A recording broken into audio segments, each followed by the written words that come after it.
The final subject of the college entrance examination was comprehensive science. There were still half an hour left before the papers were to be handed in. Suddenly, sobbing came from Su Xingmiao in the aisle to the left, not loud, soft as a mosquito's hum, but it was enough to make the candidates in the front and back rows glance over. It was also enough to make the invigilator stop in his tracks and look over in our direction. I didn't even lift my eyelids, I continued, in the blank space of the physics problem, to smoothly write down the final step of the derivation. The pen tip rustled, the last period was written, the exam paper was as neat as a printed page. A sharp pain suddenly shot through the outside of my arm, a sharp metallic sensation pierced through the thin sleeve of the summer school uniform, it stabbed into the flesh. I lowered my head, a silver Parker pen, tiny diamonds were inlaid on the pen cap. At this moment, the tip of the pen was deeply embedded in my arm, beads of blood quickly seeped out, they stained a small patch of the cuff red, a vivid red, stinging the nerves. The hand holding the fountain pen, fair-skinned, slim, fingernails neatly trimmed and smooth, coated with pale pink pearlescent nail polish. The owner of the hand, Su Xingmiao, the school genius at our one middle school in the city, has long held the top spot in the grade, the universally recognized pure and innocent campus Belle. At this moment, her palm-sized face was full of panic and alarm. Tear droplets still clung to her curled eyelashes. Sorry, Lan Jishuan. Her voice trembled badly, with a hint of crying. I didn't mean it. I was too nervous and my hand slipped. I'm really sorry. She hurriedly tried to pull the pen back. The tip of the pen twisted again in my flesh. A deeper stab of pain surged through me. I gasped sharply. The surrounding examinees all turned to look. There was curiosity in their eyes. There was annoyance at being disturbed. The invigilator frowned and quickly walked over. What's going on? No talking is allowed in the exam hall. Su Xingmiao looked like a startled fawn. Tears streamed down in an instant. Teacher, I'm sorry, I accidentally dropped my pen on classmate Lan. She choked back a sob. I was just too nervous. My hands wouldn't stop shaking. She raised her tear-filled face and looked at the proctor. Her face was full of guilt and helplessness. Sorry, teacher, I affected everyone. Helpless and pitiable, I watched her performance, too familiar. In my previous life, it was this pen, it was this hand, and the same, accidental, trembling and sobbing, perfectly concealed the true intent. What was on the pen tip, an odorless, colorless new type of neural inhibitor. In my previous life, it was under such interference and agonizing pain, that my mind turned completely blank. The last 3 major physics problems, which had originally been crystal clear, were erased as if by an eraser. They became blurry and indistinct. Time passed minute by minute. Cold sweat soaked through my back. Finally, my science combined exam completely fell apart. I missed out on my dream Tsinghua University. I ended up attending only an ordinary first-tier university, and Su Xingmiao, with her steady performance, she once again won the city's top science student title, in the spotlight with boundless glory. I only found out later, she needed this title, the Su group behind her, needed this halo to paper over the piece, to cover up the scandal of their family business evading taxes and illegally raising funds. A top-ranked daughter, it was the best public relations advertisement, and me, a child from an ordinary working-class family, just a minor obstacle on her way to clearing the path, an inconspicuous stumbling block. It was wiped out without a sound. The price was my life. The pen tip was still stuck in my arm. Su Xingmiao was still sobbing.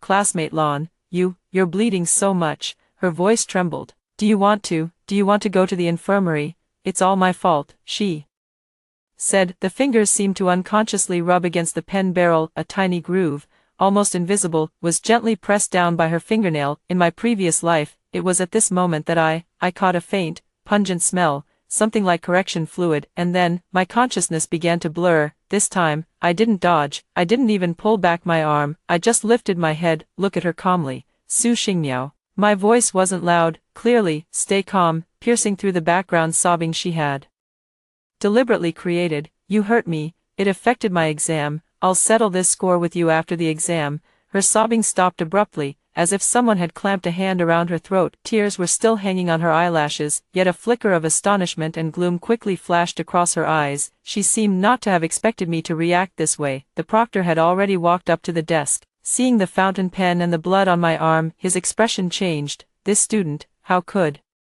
you stick a pen into someone else's arm? He looked at Su Xingmiao sternly. Su Xingmiao's eyes immediately turned red again. Teacher, I didn't mean it, I was really too nervous. Nervousness is not an excuse. This is a serious disruption of the exam hall order. The proctor wore a stern expression. What's your name? What's your exam number? Sir, don't write down her name. I speak up, the voice carried a faintly weak urgency, successfully drew the attention of both the proctor and Sue.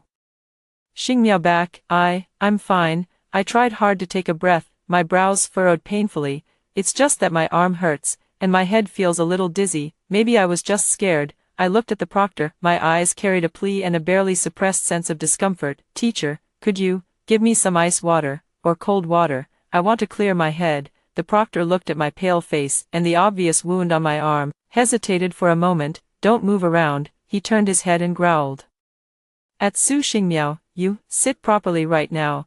If you make any more little moves, I'll immediately treat it as cheating. Su Xingmiao bit her lower lip. She nodded aggrievedly, sat back down, but her fingers were tightly intertwined, her knuckles turned white. The invigilator hurried away. Go outside the exam venue to find a backup medical kit and get some water. The exam room returned to silence. Only the sound of pen tips gliding across paper remained, along with the low hum of the air conditioner. Su Xingmiao did not make another sound, but her peripheral vision stayed fixed on me, carrying a probing look and a barely perceptible hint of agitation. She was waiting, wait for the drug to take effect, wait for me to, just like in my past life, fall into chaos and collapse. I lowered my eyes, looking at the pen on my arm that was so out of place, bloodstains on the light blue school uniform sleeve, spreading into a small patch of dark red. It hurt, but this pain, at this moment, I was unusually clear-headed.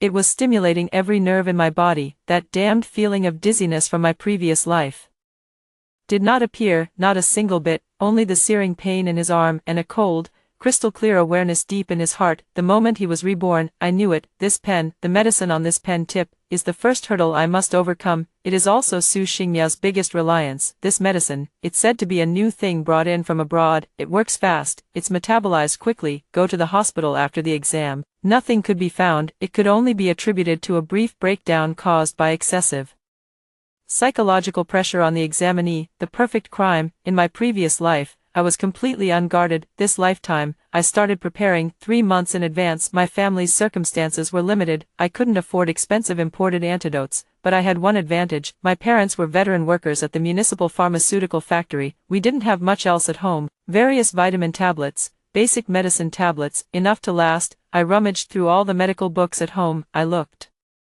through the library's materials. He even secretly used the money saved from breakfast. He went to the second-hand market and scrounged up a few moldy old books on pharmacology. Finally, he made me in a little corner. I saw a paper on the principles of antagonism of neural inhibitors, very obscure. The author was a little-known researcher. Core argument of the paper: a certain specific megadose combination of B vitamins, take it at a specific time point, it can form a temporary neuroprotective barrier. It antagonizes some of the early effects of neural inhibitors. The principle is obscure, unknown risk, but I had no choice. 1 month before the college entrance exam, I began following the ratios in the paper, secretly taking much larger doses of VB1, VB6, and VB12, dozens of times the recommended dosage. The bitter taste of the tablets would spread at the base of the tongue every day. Like swallowing grit, my stomach is often churning violently. Several times I almost threw up in class. My mom noticed that the vitamins at home were being used up very quickly. Still puzzled, Xian,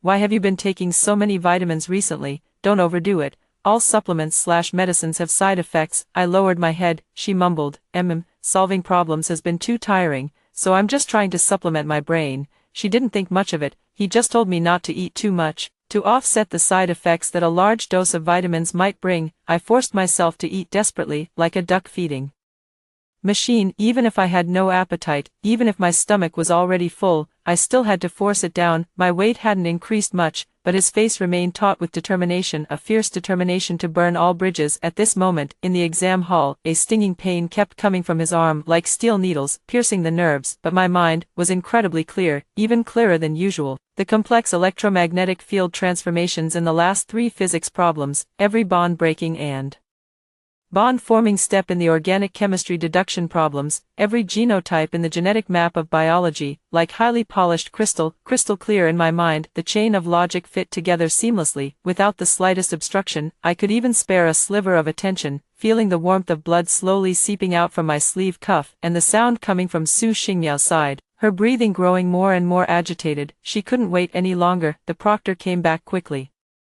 carrying a cup of ice water and a simple first aid kit.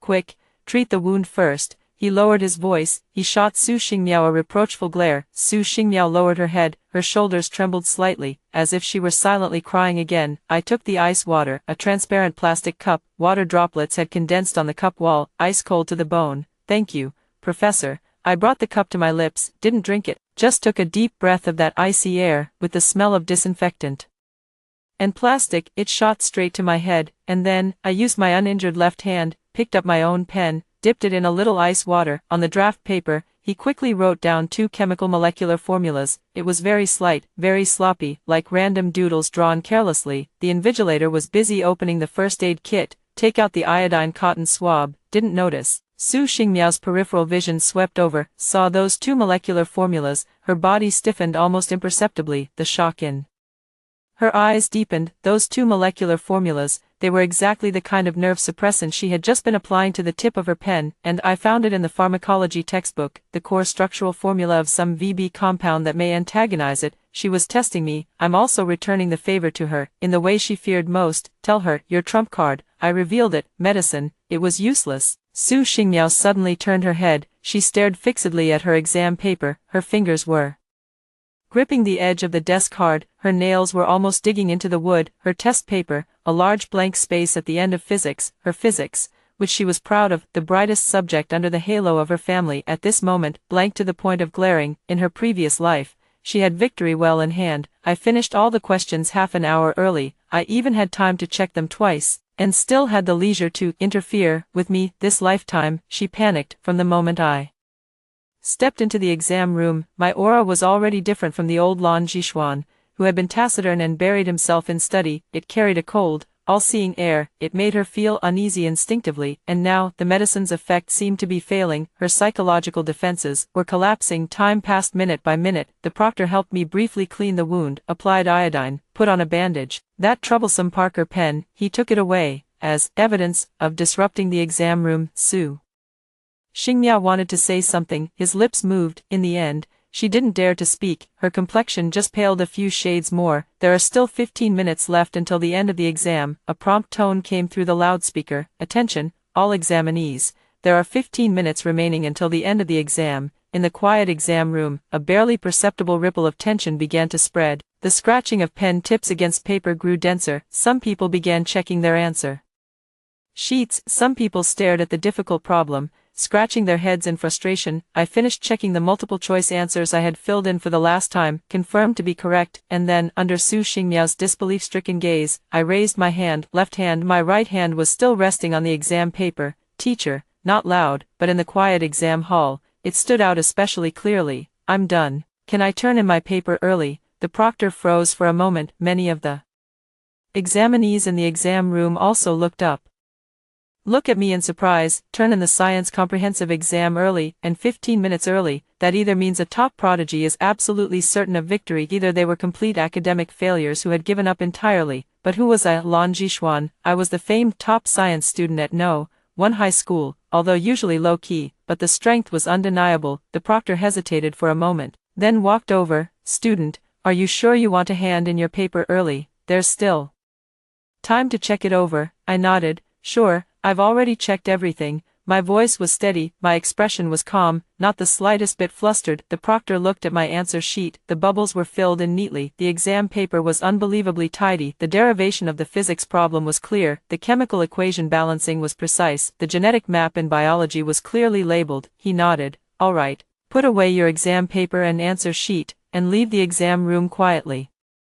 Thank you, Professor. I started packing up my stationery, pencil, eraser, ruler, exactly the same. He put them into the transparent pencil case in an orderly manner. His movements were neither fast nor slow, they carried a composed sense of ritual. Su Xingmiao stared at me intently. Her gaze was like a poison-tipped needle. The physics exam paper in front of her, the final 20-point big question. It was still completely blank. Her hand holding the pen was shaking. His face was as pale as a sheet of paper. Her lips were bitten so hard they were almost bleeding. I zipped up the pencil case, stood up, the chair legs scraped against the floor. A faint sound was made. The eyes of the entire exam hall all focused on me. Envy, curiosity, doubt. My gaze remained straight ahead, unwavering. Picked up the pencil case, glanced one last time at the admission ticket pasted in the corner of the desk. Lan Zhishuan, exam number. And then, Turn around, back straight, under the gaze of countless eyes, he calmly walked out of the exam hall. Sunlight filtered through the tall glass windows of the corridor, pouring down without any obstruction, covering the entire empty hallway, dazzling, scorching, with the sweltering heat unique to midsummer,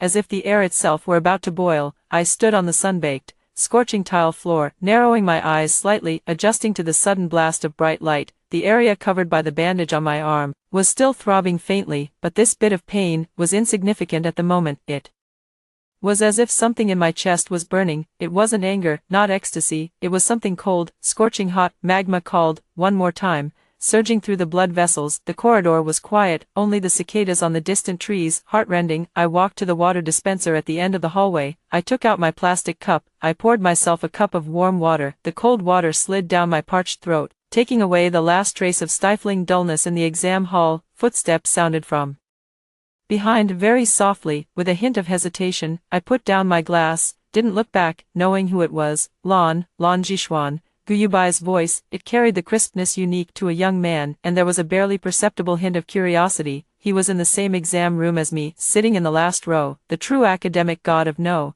One high school, rarely seen all year round. One competition award so often his hands are practically full. It is said that he has already been pre-admitted to the Tsinghua University youth class. For him, the college entrance examination is just a formality. He also turned in his paper early just now, a few minutes earlier than me. I turned around, looking at him. He is very tall, his figure is upright and straight. He is wearing a simple white t-shirt and black sweatpants. He stands in the blazing sunlight. The broken hair on his forehead was slightly damp with sweat. His eyes were clean, like a clear mountain spring, and at this moment, he was looking at me with pure curiosity. Your arm, is it okay? He pointed at the conspicuous bandage on my arm. It's nothing, I said in a flat tone, just a superficial injury. He nodded, his gaze fell on my face. He seemed to be trying to find something from my expression. Just now, Su Xingmiao she, he chose his words carefully, she seems a little off. She's been looking at you the whole time. You also seem a little different now. He paused for a moment. He added, very quick at solving problems, very strong aura. I tugged at the corner of my mouth. It was a response to his keen powers of observation. People always change, especially after dying once. The words were spoken very softly, as if talking to himself, but I knew he heard it. Guyubai's brows furrowed almost imperceptibly. The scrutiny in his eyes deepened even more, but he didn't press the matter. A smart person, he knew when to stop. How did it go? He changed the subject. A very ordinary question, full marks, I said. The tone was completely flat, just like saying, the weather is nice today. Guyubai was clearly stunned for a moment. Immediately, he smiled. It wasn't sarcasm, nor was it disbelief. It was more like the excitement of finally meeting a worthy opponent. So sure of yourself, I looked at him. And you? He shrugged. His smile was a little lazy, yet it carried a hint of sharpness. Probably a perfect score too. Sunlight fell on his eyelashes, casting a thin layer of pale gold. That's good, I said. See you at Tsinghua. See you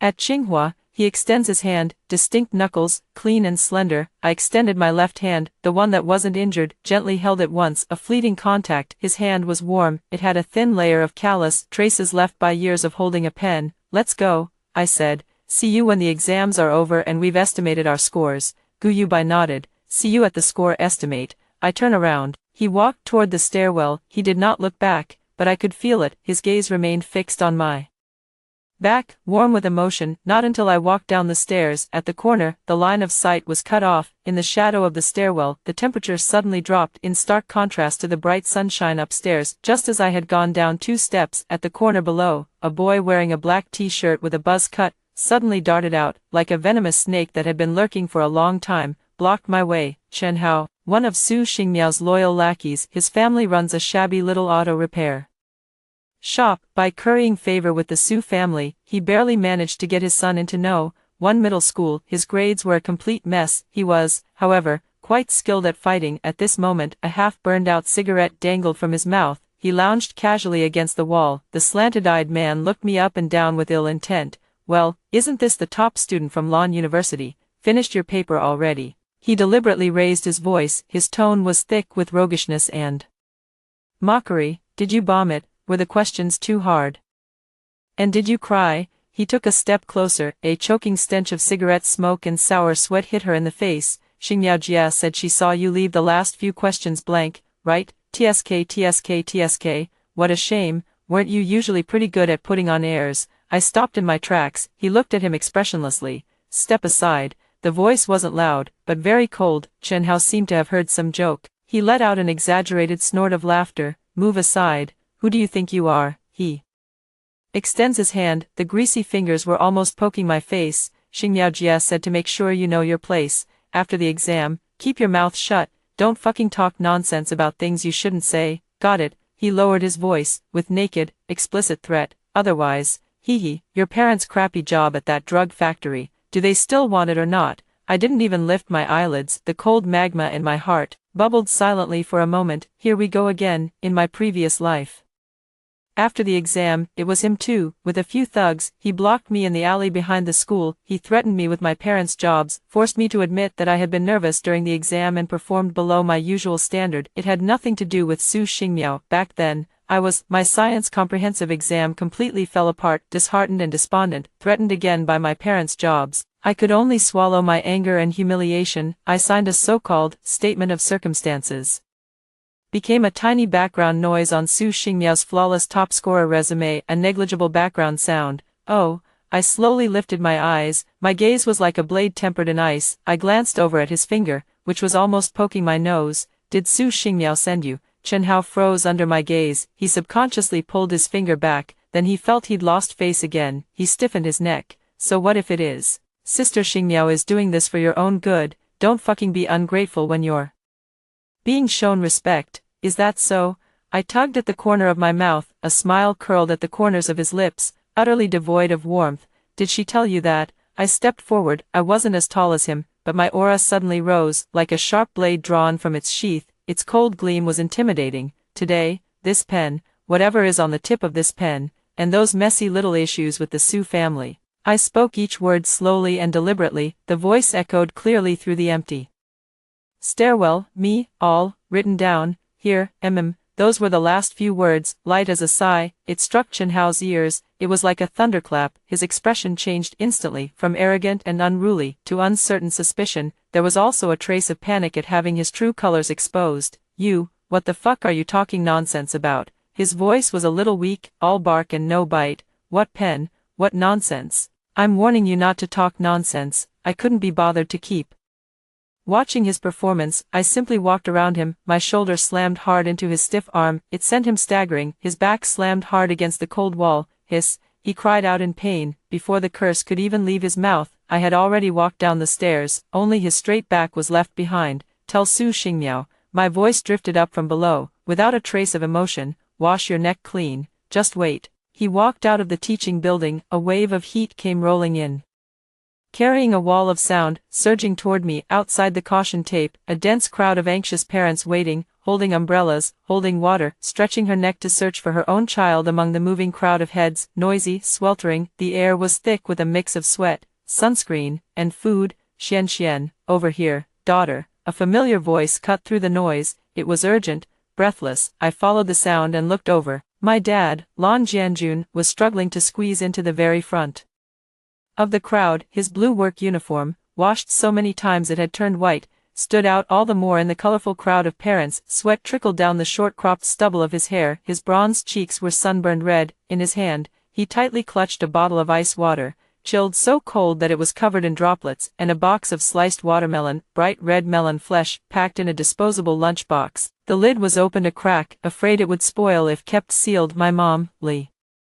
Xiuying, her thin little body was almost swallowed up. She struggled to stand on tiptoe, one hand gripping the iron railing, waving desperately at me with one hand. Her face was covered in sweat, mixed with nervousness and anticipation. Xian, are you done with the exam? Are you tired? Come over here quickly. My nose suddenly stung with a wave of emotion. In my previous life, I came out after finishing the science comprehensive exam. I was dazed and distraught. My face was as pale as a ghost. The spot on my arm where the pen had stabbed me ached faintly. My mind was in a complete fog, facing their eager gazes. I didn't even have the strength to force out a smile. I only said, I flunked the exam, and then, in the instant their eyes dimmed with disappointment yet still tried hard to comfort me. Routed in defeat, in the end, I was threatened by Chen Hao and signed that humiliating statement. It was the last straw that broke my back. Those days, the air in the house was frozen. My parents remained silent. They didn't dare mention grades in front of me. I didn't dare talk about the future. I just worked even harder overtime at the factory. My dad's old back muscle strain flared up again. The pain was so bad he couldn't even straighten his back. You even hid it from me and went to carry raw material barrels. My mom was in the quality inspection workshop. Her eyes were red from exhaustion.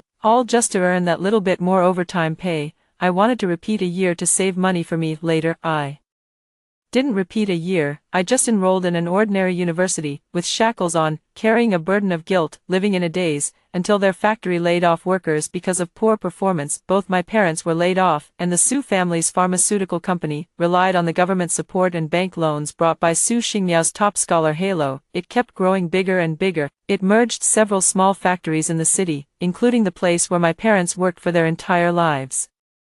My parents, too honest, down-to-earth old workers, in the end, in one of the dirtiest and most exhausting workshops under the Su group, they earned a meager salary, enduring harsh management, squeezing out the last bit of strength, just to save up a little money for me to settle down in the big city, and me, until much later. It was only by chance once, I overheard an employee of the Su group boasting while drunk, and learned that in the college entrance exam venue, that pen, that carefully planned accident, and the enormous shadow behind the Su family.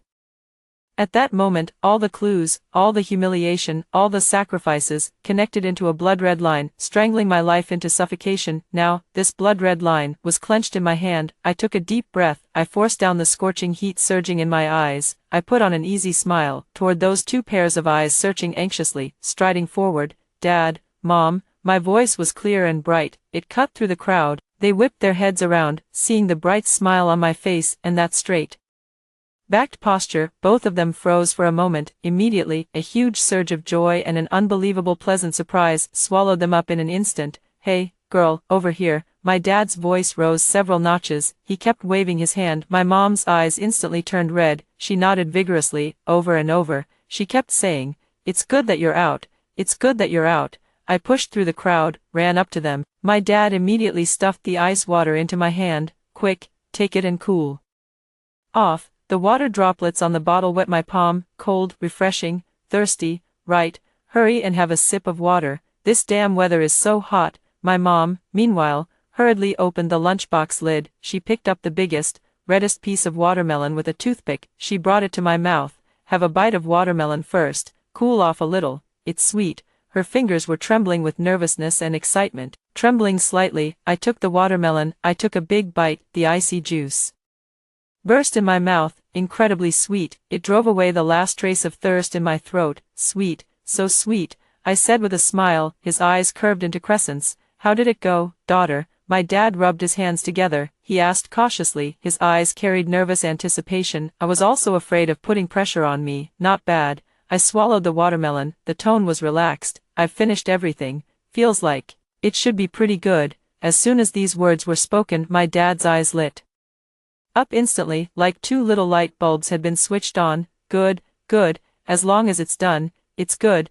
Pretty good is good." He was so excited that he was a little incoherent. He gave me a hard slap on the shoulder, then he was afraid he might have hurt me. He quickly withdrew his hand. Hee. She laughed non-stop. My mom was even moved to tears. Wiping away her tears, she picked up another piece of watermelon. "That's good. That's good. Hurry, have another piece. There's plenty more." The other parents around them cast envious looks. Some were acquaintances. They greeted each other with a smile. "Old Lon, your daughter did pretty well on the exam. Look how happy she is." "Yeah, your daughter looks so full of energy. She must have done well." My dad straightened his back. A broad smile spread across his face. My mom was also smiling shyly. Her eyes were full of light, looking at their smiles at this moment, pure, satisfied, filled with the simplest pride and hope for her daughter. That patch of cold magma deep in his heart seemed to have melted away. A corner under that smile, a warm current welled up, but more than that, it was something even firmer and colder. This smile, this hope. I was mercilessly crushed in my last life, this lifetime. No one is ever touching it again. On the night the college entrance exam ended, the class group chat exploded. Answers of all kinds were flying everywhere, comparing answers, groaning in anguish, humble bragging. It was as lively as the new year. I opened the group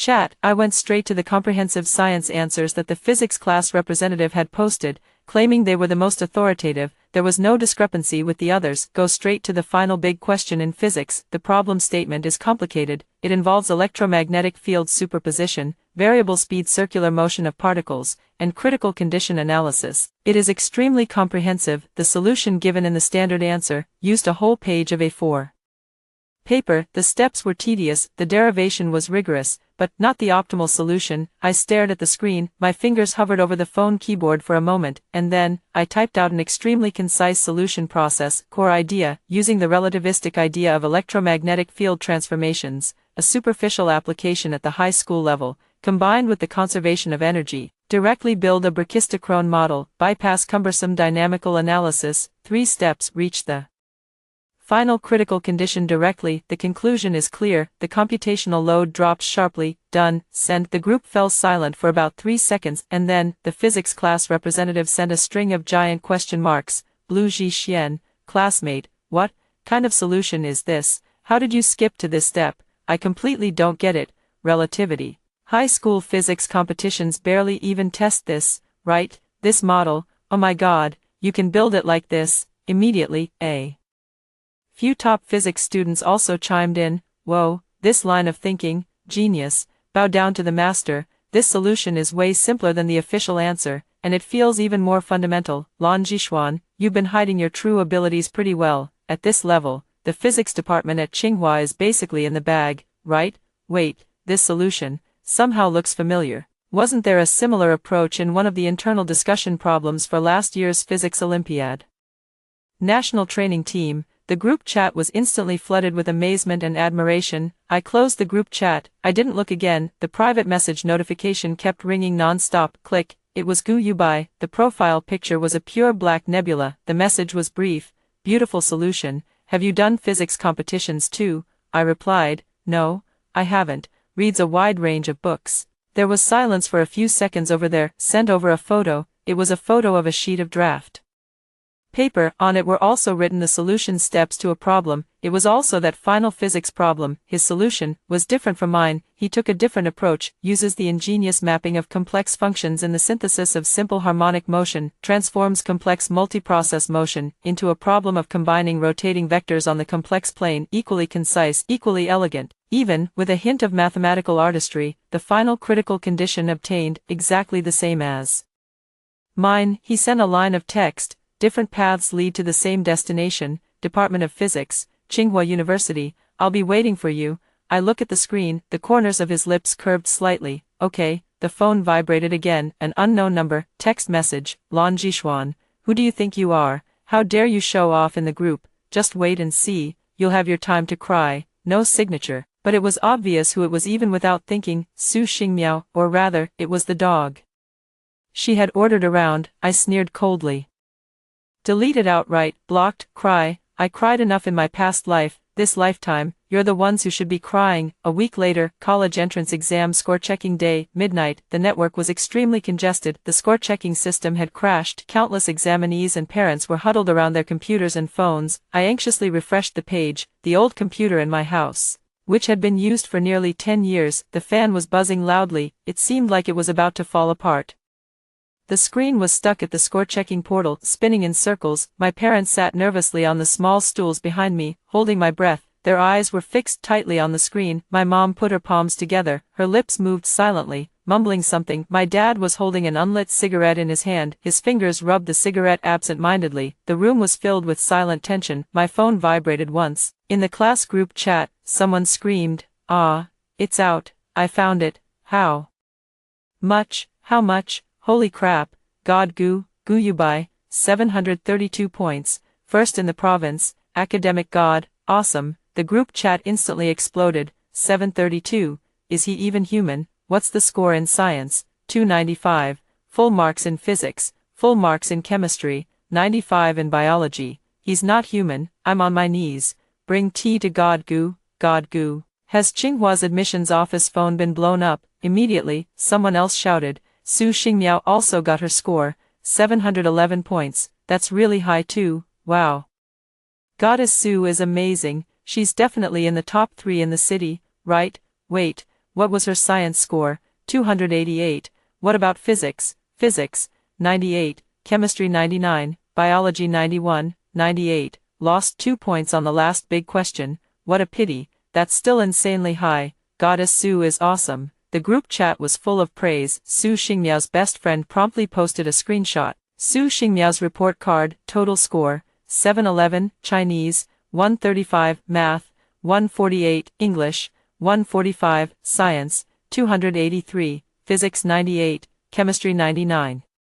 Biology 86. What followed was a string of congratulations and admiration. Congratulations, Xing Miao, the goddess is amazing, the city top scorer is definitely hers, right? Besides God Gu, you're the highest. What about Lan Jishuan? At Lan Jishuan come out, what score did you get? Yeah, Lan Jishuan, your solution in the group chat that day was amazing, so your score must be pretty high, right? Come on out and reveal your score. At Lan Jishuan, stop lurking, science exam god, my name was repeatedly mentioned. My parents also saw the messages in the group chat. My dad leaned over, his voice was a little hoarse. Xian, that Su Xingmiao, got 711, and still only ranked third. Gu Yubai got 732, he really is incredible. His tone carried genuine admiration and a trace of barely perceptible concern. After all, the kind that Gu Yubai had, an existence that was out of reach, and Su Xingmiao's 711, for an ordinary family, it is also out of reach. My mom nervously grabbed my hand. My palms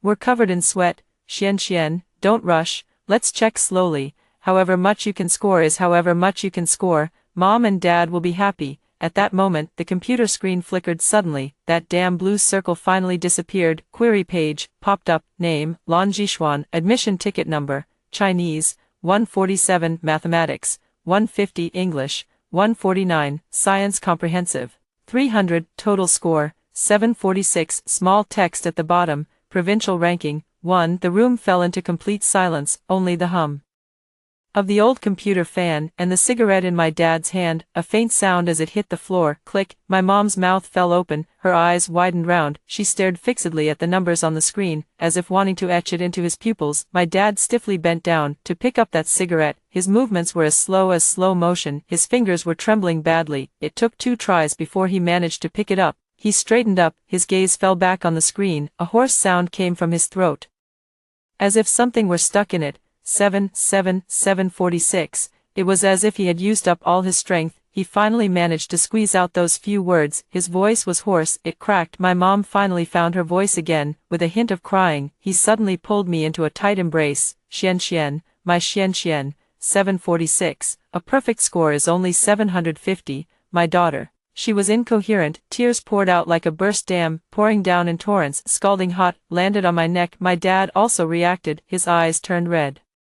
Instantly, he wiped his face hard. I wanted to laugh, but the corners of my mouth kept pulling downward uncontrollably. Finally, it turned into a twisted expression that was both crying and laughing. He suddenly slapped his own thigh hard. Good, great, 746, provincial top scorer. My daughter is the provincial top scorer. His voice was loud and resonant, it made the window glass buzz. It carried a kind of exultant joy, as if he had finally held his head high. The old Lan family's ancestral grave is smoking green, it's smoking green. He was so excited he spun around in place, waving hands and stomping feet like a child. My mom held me in her arms, crying so hard I couldn't speak. She just kept patting my back. I leaned in my mother's arms, feeling her body trembling with excitement, and my father's unrestrained joy. My eyes grew hot, the cold magma in my heart was finally melted completely by this scorching joy and tears. A warm current surged through every limb and bone. At that moment, my phone, without any warning, started vibrating wildly, one after another, unfamiliar numbers, like a rising tide. Call alerts kept flashing on the screen. The Tsinghua University Admissions Office, Peking University Admissions Office, Fudan University, Shanghai Jiaotong University, University of Science and Technology, the names of all the top universities, frenziedly flickering across the screen, accompanied by a buzzing hum. I picked up my phone, the screen's light reflected on their faces, before I could even choose which one to answer. The landline at home also suddenly rang out. The piercing ringtone cut through the joyful excitement in the house. My dad rushed over in a single stride and picked it up. Hello, hi, who is this? His voice was still trembling with excitement. The next second, his expression became incredibly vivid. Mouth opened wide again. Tsinghua Admissions Office. Ah, hello, yes, I'm Lan Jishuan's father. What, now, sending a car to pick us up for an in-person discussion at the school, and the school leaders are waiting in person. He covered the mouthpiece, looked at me, excited yet at a loss. Xian, Qinghua's admissions office director. He said they'll send a car right away to take us to the best hotel in the city. The principal is already waiting. They're offering you the best major, a full scholarship, a combined bachelor's master's doctorate program, and some international exchange spot. The landline had not yet been put down. My phone rang again, Beijing University's number. I swiped to answer. A middle-aged man's voice came through, gentle yet unable to conceal his excitement. Hello, is this student Lan Jixuan? Hello, I'm teacher Wang from the admissions team at Jing University. First of all, congratulations on achieving such outstanding results. Our Jing University sincerely invites you. Hello, teacher Wang. I cut him off. The voice was calm. Thank you for Peking University's kindness, but my first choice is the Department of Physics at Tsinghua University. There was a clear pause on the other end of the phone. Immediately, a more urgent voice came through. Student Lan, we can talk about majors. Whatever Tsinghua can offer, Peking University can offer too, and we can do even better, our principal said. As long as you come, you can choose any major you want, any advisor you want. We'll give you absolute priority and resources. Also, teacher Wang. I interrupted again. My tone was gentle, but unquestionable. I'm very grateful for Peking University's sincerity, but I choose Tsinghua, not just because of the major, also because. I paused. I looked at the glaring 746 on the computer screen, and that little name beside it, Lan Jixuan. There is my battlefield. There is a battle I must win. There are things I need to crush with my own hands. Some things. There was silence on the other end of the phone. A few seconds later, teacher Wang's voice carried regret and a faint, knowing sigh. I understand, Lan. Everyone has their own aspirations. Peking University respects your choice. Also, I wish you well. The road ahead is still long. I hope everything goes smoothly for you at Tsinghua. Thank you, Mr. Wang. I hung up the phone. I looked up. I met my parents' worried and puzzled gazes. My dad rubbed his hands together. Xian, this, Jing University's conditions are so good. Are you really not going to consider it? I shook my head. A resolute look. Dad, Mom, the Department of Physics at Tsinghua University is my only choice. Some things must be settled there. Some debts must be paid back there. My parents exchanged a glance. Although they didn't quite understand their daughter's determined eyes, and that terrifyingly high score gave them immense confidence. Excellent. My dad nodded vigorously. My daughter can go wherever she wants. Tsinghua it is. Our top scorer. She's got every right to choose. That's right. My mom wiped away her tears. Whatever Xian wants to do, Mom and Dad will support her. The landline at home rang again. Tsinghua University's special car. It was already waiting downstairs. 3 days later, City No. 1 middle school auditorium. The place was packed with noise and chatter. Media crews from all sides, with their long and short lenses, flashbulbs clicked incessantly. The city held a grand commendation ceremony for this year's top scorers in the college entrance examination. Provincial top scorer, the city's top scholar, top 10, will all receive commendations here. A huge red banner hung above the podium, warmly congratulates the students of our city on achieving excellent results in the college entrance examination. Once again, the first row below the stage, sat the city and district leaders, teachers from the admissions offices of major universities, and Su Xingmiao's father, dressed in a suit and tie, beaming with delight, the chairman of Su's pharmaceutical, Su Hongyuan. He was tilting his head, chatting and laughing merrily with the Education Bureau chief beside him. His face glowed with health and vitality. Su Xingmiao sat beside him, wearing a white Chanel skirt suit. Her makeup was exquisite. A proper smile hung at the corners of her lips, receiving praise from the reporters and teachers nearby. Xingmiao is truly gifted in both looks and talent. Mr. Su is really blessed. Xingmiao scored 711 this time, top 3 in the city. She's brought such honor to our No. 1 high school. Su Xingmiao smiled with restrained composure. Our eyes swept over the audience below, carrying a hint of barely perceptible superiority, until her gaze fell on the one who had just entered the venue, accompanied personally by the principal and the dean of studies. Toward the person at the reserved seat, Lan Jixuan, wearing the simplest white t-shirt, faded jeans, canvas shoes, walked over quietly. Wherever she passed, all eyes instantly focused, with amazement, curiosity, in disbelief. A low murmur of whispers rose. Look, that's Lan Jixuan, 746 points, the provincial top scorer. My God, she looks so tiny in person, but her aura is so strong, so awesome, a perfect score in science, 147 in Chinese. How did she even do that? I heard Tsinghua's admissions team even trampled her family's doorstep to pieces overnight. Su Xingmiao only got 711, right, that's more than 30 points short. The poised smile at the corners of Su Xingmiao's mouth froze instantly, her gaze was like poison-coated ice, pinned tightly onto me, her nails dug deeply into her palm. Su Hongyuan beside her, the smile on his face also faded a little, his sharp gaze swept over me, with scrutiny, and a trace of displeasure at being disturbed. The principal enthusiastically led me to the reserved seat in the middle of the front row, right next to Gu Yubai. Gu Yubai was wearing a simple black shirt today. It made his skin look even fairer, elegant and aloof demeanor. He saw me, he gave a slight nod, a faint curve lifted at the corner of his lips. Here, I sat down. Next to him, I could feel the chill coming from Su Xingmiao and his daughter beside me. It was almost tangible. The commendation ceremony began. The process is lengthy. Leaders give speeches. The principal gives a speech, congratulations, encouragement. Finally, the most exciting moment had arrived, commendation. Now, let us give them the warmest applause. The host's voice was stirring. First, please welcome the students who ranked in the top 10 in this year's Science Track College Entrance Examination. In our city to the stage to receive their awards. Thunderous applause, the spotlight swept across the stage. Su Xingmiao and the other 8 students walked up onto the stage. Her face was beaming with joy and pride. Su Xingmiao stood right in the middle. Her smile was sweet. She basked in the glare of the flashbulbs. Su Hongyuan led the applause from below the stage, beaming with pride. He felt honored. Next, the host's voice rose even higher. Please welcome our city's top science student, and also the top science student in our province, student Lan Jishuan. Please come up on stage to receive your award. Also invited up is our province's second-place science student, student Gu Yubai. The applause and gasps almost lifted the roof off. I stood up, under countless scorching gazes. He calmly walked onto the stage. Gu Yubai walked beside me. His steps were composed. The spotlight followed us, below the stage. The smile on Su Hongyuan's face completely disappeared. He looked expressionlessly at the stage. His gaze was gloomy. Su Xingmiao stood on the award podium,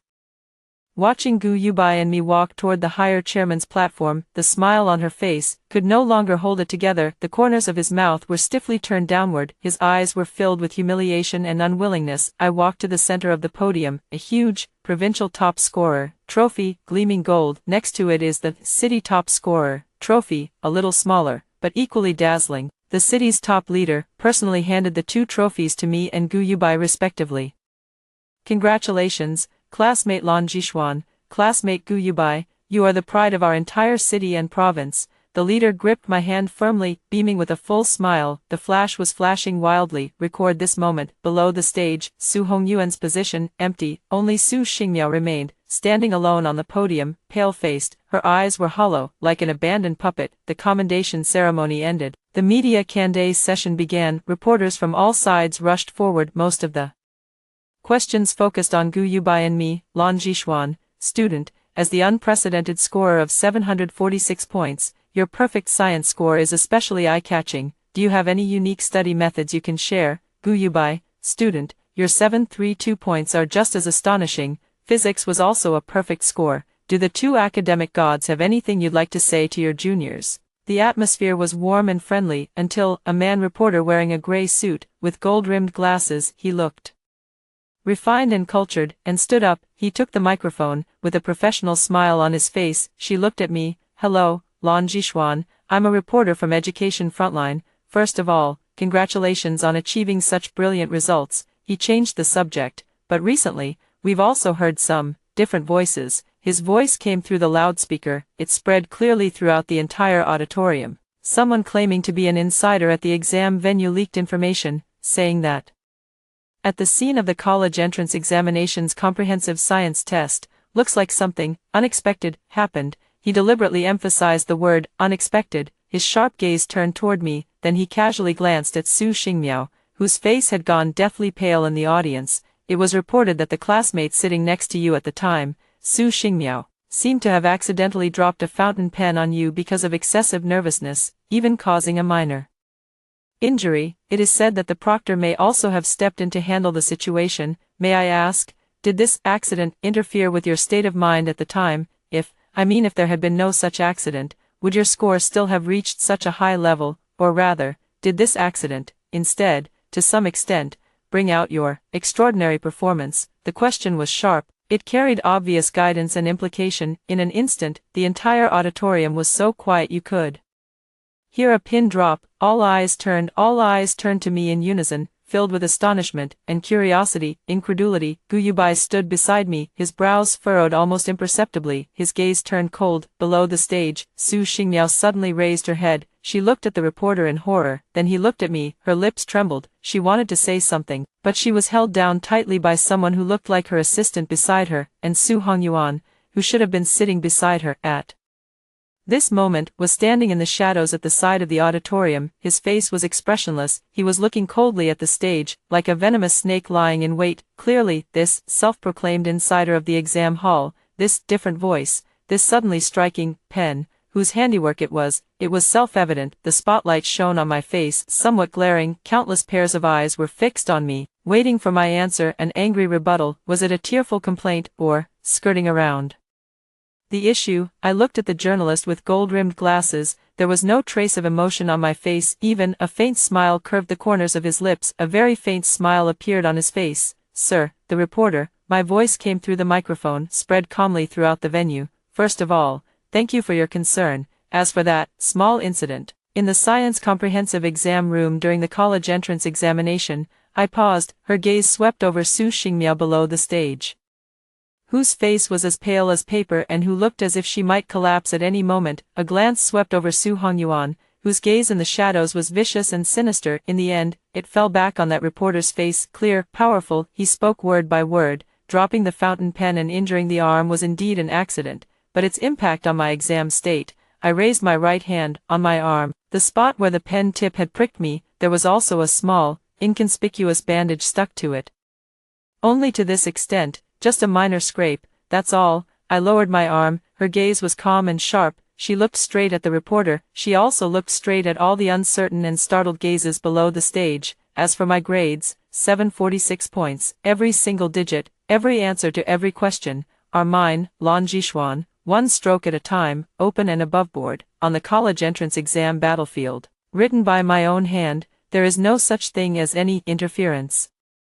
There is also no need for any stimulation, such as strength, that's all. As the words fell, the entire venue fell into dead silence. A few seconds later, thunderous applause erupted in an instant, overwhelming like a mighty tidal wave. It almost lifted the entire roof of the auditorium. That reporter with gold-rimmed glasses, under the piercing force of my gaze, his face flushed red, then turned pale. Finally, amid the contemptuous looks of the surrounding peers and thunderous applause, he sat down in embarrassment. He no longer dared to raise his head. Gu Yubai turned his head, looking at me. At the bottom of his eyes, a bright light flashed. He gently clapped his hands, once more, resolute, forceful. Below the stage, in the shadows, Su Hongyuan's face darkened completely. It seemed to be covered in a layer of frost. He stared at me fixedly. Her gaze was so venomous it seemed ready to devour someone alive. He turned around. He left the auditorium without a sound. His back was stiff, with a kind of desperate madness. Su Xingmiao slumped in the chair. Her face was drained of color, her eyes were hollow. It was as if all the strength had been drained from me. The commendation ceremony came to an end. The crowd dispersed. The principal and the teachers gathered around me, warmly congratulating them. The reporters still wanted to crowd in for interviews. They were all politely but firmly blocked by the teachers from Tsinghua University's admissions team. Student Lan needs to rest now. Thank you all for your concern. I was escorted out of the auditorium.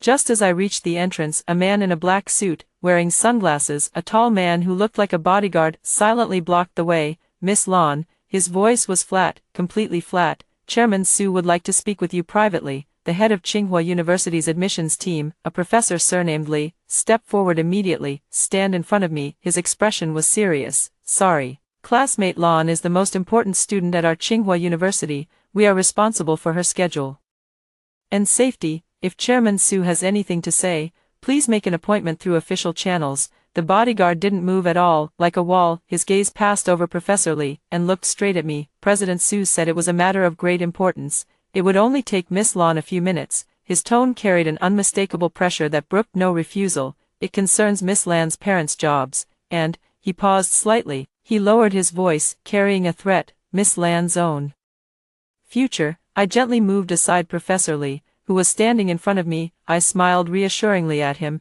Teacher Lee, it's fine. I looked at that bodyguard, his gaze was calm and unreadable. Lead the way. The bodyguard glanced at me. Turn around. He led me toward a quiet lounge at the back of the hall, pushed open the door. Su Hongyuan stood alone in front of the huge floor-to-ceiling window, with his back to the doorway. Looking out the window, hearing the noise, he slowly turned around. The gloom from the auditorium was gone from his face. Instead, there was even a hint of a formulaic smile. Classmate Lan Jishuan, you're here, please, have a seat. He pointed to the sofa beside him. The tone was calm, even carried a bit of an elder's gentleness. Earlier in the auditorium, the reporter was thoughtless and asked a question he shouldn't have. I apologize to you on his behalf. I hope it didn't affect your mood. I sat down across from him. Her back was straight, didn't touch the tea on the table. Chairman Su, what do you need from me? Cut straight to the chase, too lazy to waste words. The smile on Su Hongyuan's face faded a little. He walked over and sat down on the sofa opposite me. He clasped his hands together and rested them on his knees. His body leaned slightly forward, with her usual, condescending negotiating posture.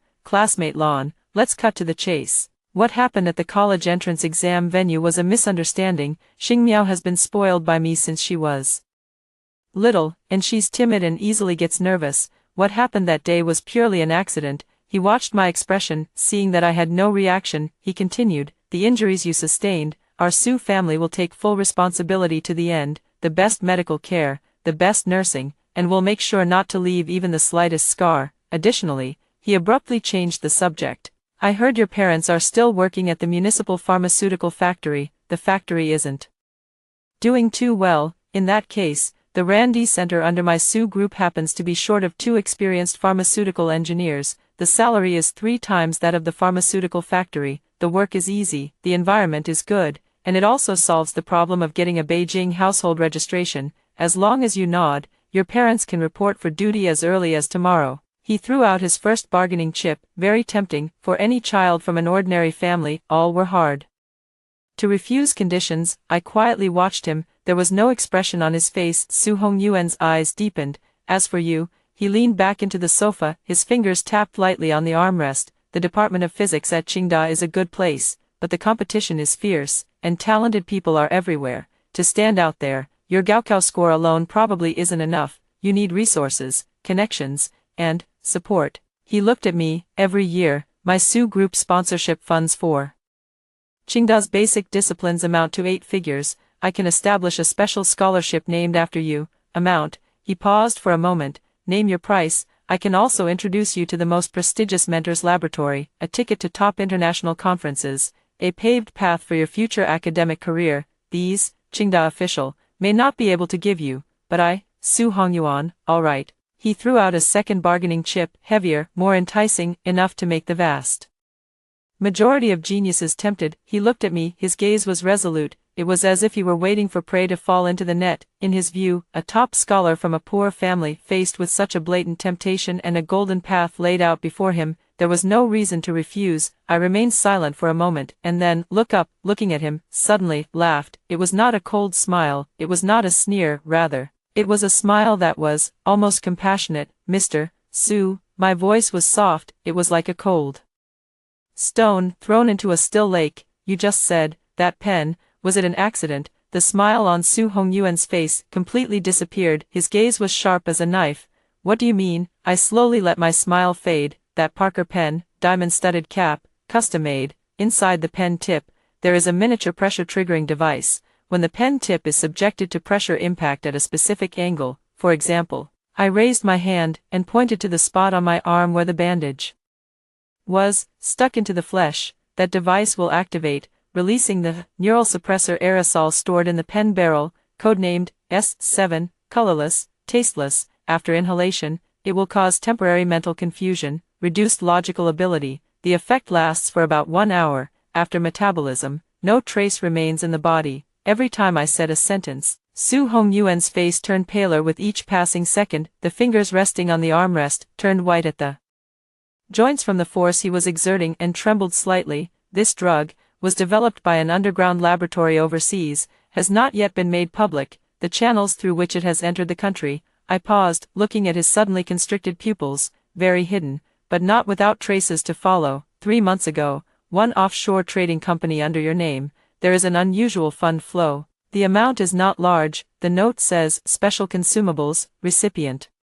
It is a shell company registered in the Cayman Islands, and this shell company has some connection to an intermediary from that underground laboratory. There were more than 7 email exchanges. The email encryption level was very high. What a pity, the firewall used by that shell company. The version is a bit outdated, flaws, many. I said it all in one breath. The speech was not fast, clear, stay calm, as if stating a fact that had nothing to do with himself. Su Hongyuan suddenly stood up from the sofa, his face turned livid. Veins throbbed violently on his forehead, his eyes were filled with overwhelming shock and fury, and a hint of barely perceptible fear. You're spouting nonsense, you're slandering me. His voice was hoarse, he had lost all composure. Defamation, this is blatant defamation. What evidence do you have? Evidence? I looked at him calmly, as if looking at a clown performing for attention. The evidence is where it should be. For example, the technical recovery server of the Municipal Public Security Bureau's Cybersecurity Detachment, for example, is the Municipal Drug Administration Task Force that is currently conducting a safety inspection in your Su Group Pharmaceutical Core Laboratory. For example, I tilted my head slightly and put on a nearly innocent expression, in your trading company's finance manager's computer, the one that hadn't yet been destroyed. The encrypted communication log backup. Boom, Su Hongyuan was struck by lightning. The tall figure swayed, his face instantly turned ashen. He stared at me fixedly, his gaze looked as if he wanted to devour me alive. Who exactly are you, Lan Jishuan? I stood up, looking down at him from above. This person once wielded immense power and covered the sky with one hand. The man who so easily crushed my life, at this moment, in front of me, like a gambler whose every card had been exposed, in a sorry state, weak. A regular college entrance examination candidate, one whose life was almost ruined by your daughter with a single pen, an avenger. I walked to the doorway, his hand rested on the doorknob. He finally turned back. Mr. Su, the condition you just offered, very tempting, but I choose to personally send you all in. Let your daughter also taste. I paused, word by word, so vividly, what it feels like to fall into the dust. After saying that, I opened the door. He walked out without looking back. Outside the door, the sunlight is blinding, blazing. I narrowed my eyes slightly. I raised my right hand, looking at the small bandage on his arm, and then, reach out. With one swift motion, he tore it off. In the sunlight, the wound had already healed, only a faint, pink mark remained, like a tiny metal. Behind, in the lounge, the sound of a heavy object falling to the ground, and a suppressed, desperate roar. Month later, the news headlines were blown up by several blockbuster pieces of news. Famous local company Su Group suspected of serious economic crimes, Chairman Su Hongyuan legally arrested, Su Pharmaceutical found guilty of multiple violations, core laboratory sealed, huge amounts involved in tax evasion, illegal fundraising, shocking cheating scandal at the college entrance examination venue, a candidate surnamed Su suspected of using banned drugs to interfere with others. Police have intervened. Su Xingmiao, once a top candidate for the city's top scholar, has been disqualified from admission due to the case. Tsinghua University issues statement, we firmly oppose all cheating. Public outrage erupted. The Su Group building, in just a short time, crashed down. When the tree falls, the monkeys scatter. When a wall falls, everyone pushes it over. Su Xingmiao's name fell from the clouds into the mud, became a cheating offender despised by everyone. Her once bright halo became the greatest irony. Department of Physics, Tsinghua University, freshman registration day. The sunlight was just right. The leaves of the sycamore trees rustled in the breeze, in the ancient campus. Full of youthful vitality, I was dragging a simple suitcase, standing in front of the old-fashioned department building, looking at the plaque that had weathered the storms of time. Department of Physics, 3 bold, powerful characters. They shimmered brilliantly in the sunlight. Lan Jishuan. A familiar voice sounded from behind, clear and cool, with a hint of a youthful tone at the end. I turned back. Gu Yubai had a black backpack slung over his shoulders, holding 2 cups of iced coffee, standing in the dappled tree shadows. She lifted her chin at me. Want a drink? Consider it a welcome treat. He handed me a cup. Cold droplets of water had condensed on the cup wall. I took it. I took a sip. The bittersweet aroma spread across the tip of my tongue, carrying a coolness. Thanks, you're welcome. He stood beside me, also looked at that plaque. How is it? How does it feel? Good, I said. The battlefield is decent. He let out a low chuckle. Yeah, true physics has only just begun. He turned To look at me, his eyes were bright, as if they held stars. Lan Jishuan, welcome to the real world, a new battlefield, I'll fight alongside you. I raised my coffee cup and gently clinked it against his. The cup walls collided, with a crisp sound like a trumpet blast. Sunlight filtered through the gaps between the leaves, scattering tiny golden flecks, falling on us, warm, bright. I looked up, looking at the clear, washed blue sky, took a deep breath. In the air, it is the taste of freedom, it is the taste of the future. This time, the right to grade the exam of life is in my own hands. A perfect score, only the beginning. After hearing the first story above, what are your thoughts? Feel free to share your opinions in the comments section. Next, there is another similar story. Let's continue to see. To stop my wedding with Tang Yen, his childhood sweetheart deliberately fell into the water. Little did she know, the straps of her life jacket weren't fastened tightly, turning her fake fall into a real cry for help. Tang Yen pleaded with me humbly. Yushi and I grew up together. I can't just stand by and watch her die. Xiaonan, I know you can swim. Please save Yushi. We'll both be grateful to you. Under the moral coercion of everyone, I jumped into the sea to save someone. However, saving someone is completely different from swimming. Sun Yushi, out of fear, grabbed me and desperately dragged me down, nearly drowning me by pushing me underwater. After being rescued, I suffered severe lung infection due to drowning and was confined to bed. Tang Yen, using the excuse that I was in poor health and needed rest, took away all the shares of my company. After he took control of the company, he asked me for a divorce, and in the blink of an eye, he was off living happily ever after with Sun Yushi. I was so angry that I coughed up blood and died. When I opened my eyes again, I saw Sun Yushi struggling in the seawater, while Tang Yen was already gripping the railing, ready to jump in. I quietly took 2 steps back. This lifetime, let him save his childhood sweetheart himself. Someone's fallen into the water. Quick, save them. Help, brother Yen, save me. Glug glug. The surroundings were very noisy, with chaotic footsteps, cries for help, and clamoring voices, bringing me back to my senses. I looked down in confusion, only to see myself wearing a white wedding dress. This dress was all too familiar. It was the one I had specially ordered from abroad for my wedding with Tang Yen. I had actually been reborn back to the day of my wedding with Tang Yen.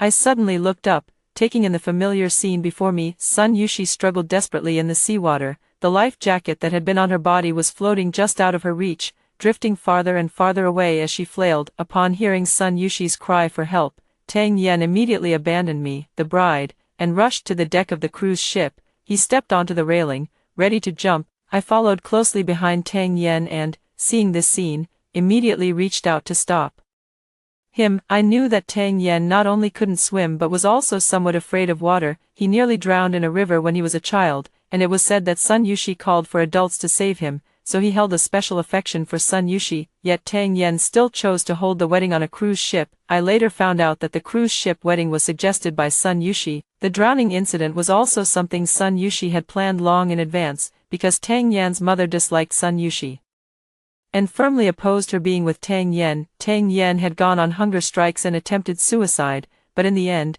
he couldn't defy his mother and was forced to go on a blind date with me. He claimed to love me, but in his heart, his deepest affection still belonged to Sun Yushi. Sun Yushi was also unwilling to give up on Tang Yen. To sabotage our wedding, she went to great lengths, even risking her own safety. She wanted to prove her position in Tang Yan's heart, making me back off and take the initiative to break up. What a deeply moving pair of lovers they are. If I weren't stuck in the middle like a fool, I would definitely wish them well. But later, Tang Yen took a liking to the company in my hands, and seeing that I was sickly and weak, he adjusted his strategy. Sun Yushi choked on another mouthful of water. The more fiercely she struggled, the more seawater flooded her mouth and nose. She never expected that her life jacket wasn't properly fastened. I lowered my head with a cold smile and took a few more steps back. In this lifetime, not only will I not jump into the water to save anyone, but I will also make them suffer the consequences of their own actions. Tang Yen had already climbed over the railing, but just as he was about to jump, he suddenly stopped. He looked at the swaying sea, sweat instantly beading on his temples and streaming down his cheeks. He began to gasp for air,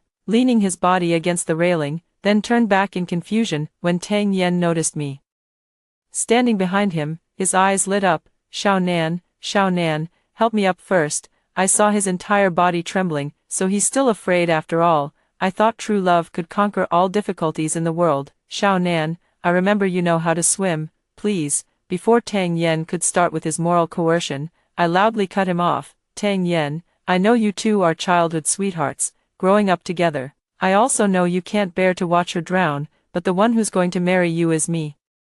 You can't swim, yet you're willing to jump in for her. Tang Yen, have you ever considered how I feel? How could you do this to me?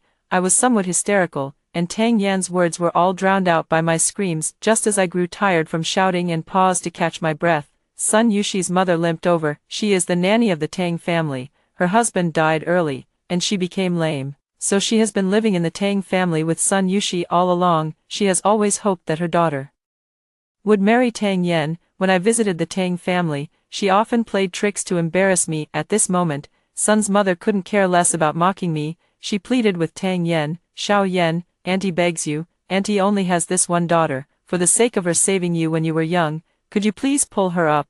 The guests also gathered around, chattering and urging Tang Yen to jump in and save her, just like they urged me in my previous life. Upon hearing that the person who fell into the water had once saved Tang Yen, they stood even higher on their moral pedestal, making sarcastic remarks from the sidelines. I also feigned an anxious expression, appearing utterly at a loss for what to do. Tang Yen looked at Sun Yushi in the sea, with only half of her head still above the water. I noticed that someone had already called for the crew, ready to go into the sea to rescue her. This won't do. I sighed and turned to the guests, saying, stop pressuring Tang Yen, he's not someone who fears death.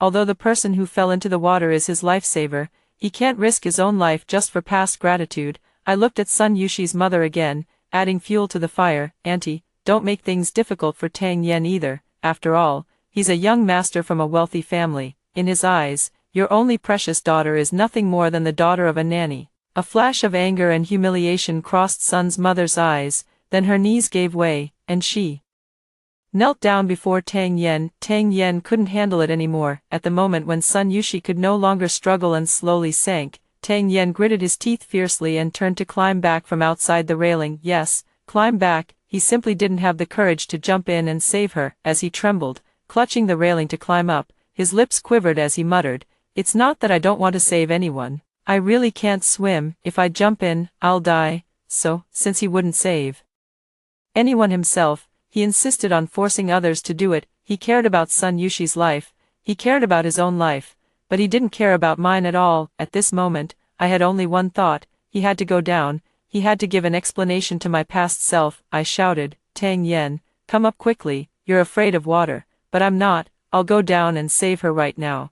But unlike in my previous life, instead of taking off the hem of my wedding dress, I removed the crown from my head and, using the hem of the dress as cover, charged toward Tang Yen. The sharpest part of the crown pierced the fleshy part of Tang Yan's hand. He suddenly cried out in pain, and his already loosely held hands jerked back, causing his entire body to fall backward into the sea. But my wedding dress got tangled on the railing, preventing me from climbing over. Tang Yen, don't go down. I tried my best to reach out, but I couldn't grasp anything. Tang Yen kicked his legs in the air in panic, then landed perfectly on Sun Yushi's head. A huge wave appeared on the sea surface, and the corners of my mouth rose sharply like the waves, then quickly tightened. By now, the ship's lifeguards had already lowered the lifeboat. Under the expectant gazes of me and the others, they quickly rescued both people who had fallen into the water. Although the cruise ship was equipped with a medical room, the doctor had taken leave on the day of departure, which was also the reason I wasn't treated promptly in my previous life. In this lifetime, it's just their bad luck. I knelt in disarray beside Tang Yen, crying my heart out. I know you like her, but we were about to get married. How could you be willing to abandon me for her? Tang Yen, if you didn't want to be with me, you could have told me. I wouldn't have stopped you too. Why did you have to choose to die together at the wedding? The guests who had just urged Tang Yen to save someone were now all silent. They pricked up their ears, all intently listening to the gossip, even the lifeguard performing CPR on Tang Yen paused the compressions for 2 seconds. After simple first aid, both were out of immediate danger but remained unconscious. Sun Yushi was in better condition than Tang Yen. Before planning to fall into the water, she had specifically learned underwater breathing techniques. Tang Yen had it rough. He was the one who truly, accidentally, fell into the water. Tang Yen had always been afraid of water. The moment he fell into the sea, his mouth was wide open, and he lost consciousness. When seawater flooded his mouth and nose, he was choked awake only to be choked unconscious again. The water the lifeguard pressed out of him was enough for a bath.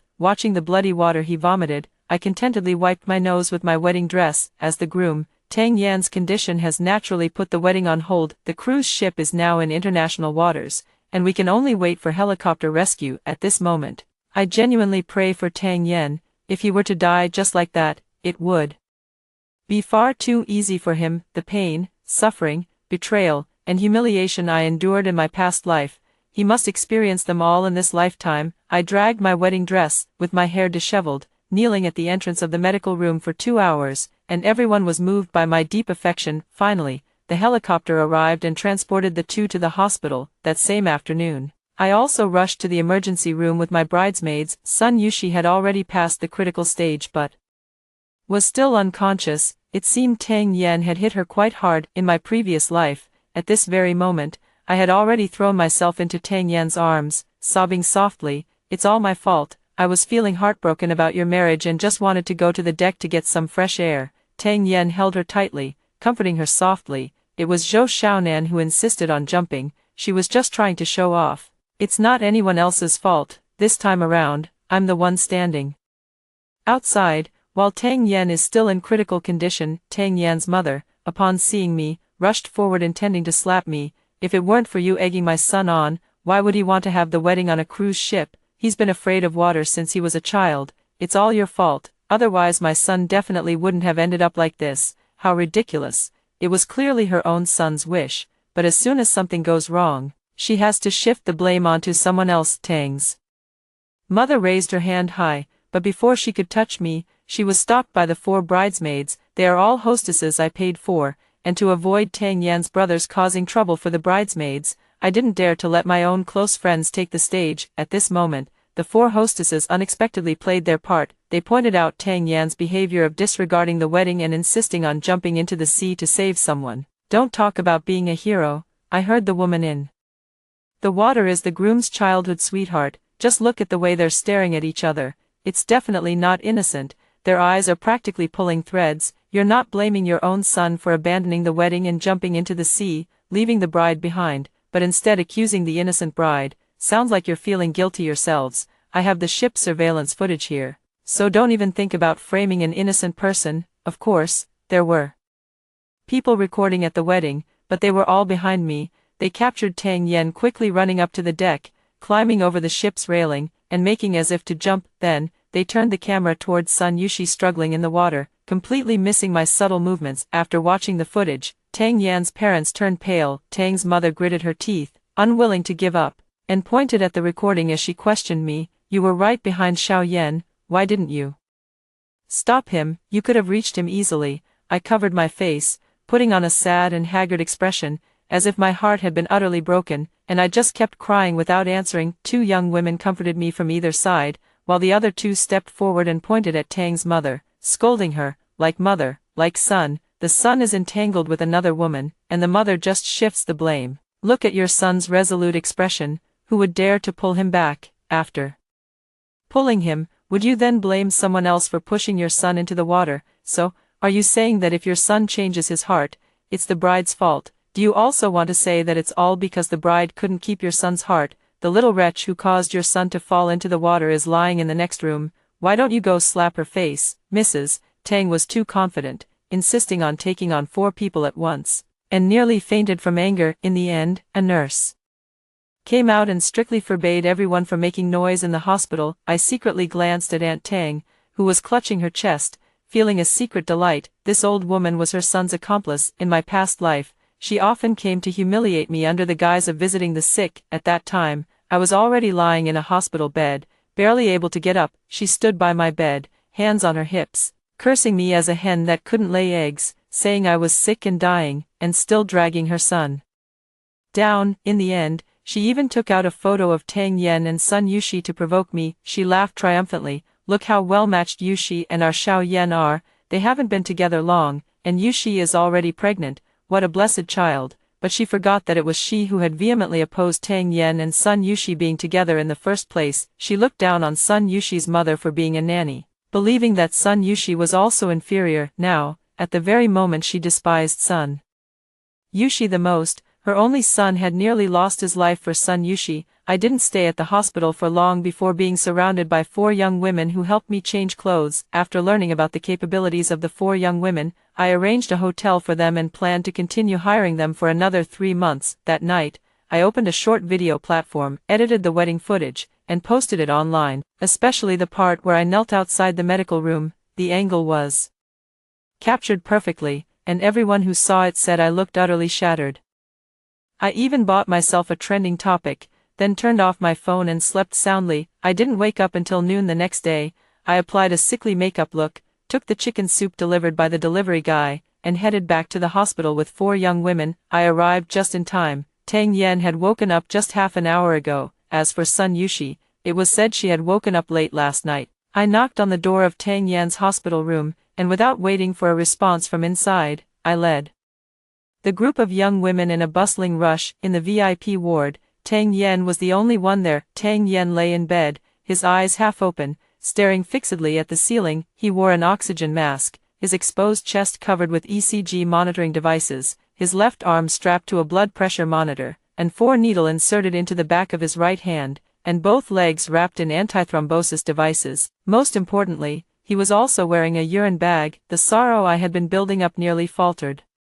When I saw the bubbles rising in the urine bag, I quickly lowered my head, covered my face, and my shoulders began to tremble. I had to cover my face. I couldn't let Tang Yen see my happiness just yet. The young ladies quickly gathered around to comfort and console me, completely ignoring Tang Yen lying there. Tang Yen heard the commotion and turned his head with difficulty. The moment he saw me, his eyes were filled with rage. He yanked the oxygen mask off his face, so agitated that he tried to sit up, but he was too weak. The moment he moved, he started coughing violently, his face flushing bright red. After gasping for a long time, he finally asked me in a hoarse voice, "Zhou Xiaonan, why didn't you stop me this time? You should have stopped me and jumped into the sea yourself. You also stabbed my hand. You deliberately made me fall into the water." Tang Yan's eyes were bloodshot as he shakily raised his injured left hand. As he spoke, my heart tightened. Could it be that Tang Yan had also been reborn? I bit the tip of my tongue hard, and as the pain surged, I looked up again, tears streaming down my face. "Tang Yen, what are you talking about? If you hadn't jumped in first, I would have already gone into the water to save them. Your hand wasn't injured by me either. Think again. Did you hurt yourself by bumping into the railing? Can't remember. Maybe you were in the water for too long and are experiencing after effects." Tang Yen stared into my eyes as if trying to see right through me. He asked, word by word, "Zhou Zinan, you're not stopping me. Is it because you've also been reborn? You hate me for abandoning you in our past life, so in this life, you want my life?" The 4 young ladies stood by, exchanging glances, all thinking Tang Yen might have been driven mad by the water. Only I understood what he was talking about. I looked back at him, my eyes clear and bright, without a trace of guilt. I wanted him dead, and I felt completely justified. What was there to feel guilty about? My resolute expression was as if I were about to join the party. "I don't understand what you're talking about." Tang Yen coughed again, shaking his head as if possessed. "That's not right. You were supposed to jump into the water to save Yushi, then you'd get a lung infection, and I'd take care of you. You'd be so moved that you'd hand over your entire company to me. After that, when you were on the brink of death, I'd leave you, marry Yushi, and start a family." Yes. That's exactly what he did in my past life. Everyone said he never abandoned me and told me to be grateful, but little did they know his real goal was the company my parents left me. I loved him, trusted him, and in the end, I lost everything, both my wealth and my life. And Tang Yen, on the other hand, gained both fame and fortune, married the woman he loved, and lived a happy and fulfilling life. Why? Tang Yen didn't see the ferocious hatred in my eyes. He placed his hand on his head and muttered to himself, "How could I jump down to save someone? Would I end up suffering from an illness like Zhou Xiaonan did in her past life, living a life worse than death? I don't want that. Zhou Xiaonan is fine, so how can I get her company? How can I spend her money and live happily with Yushi?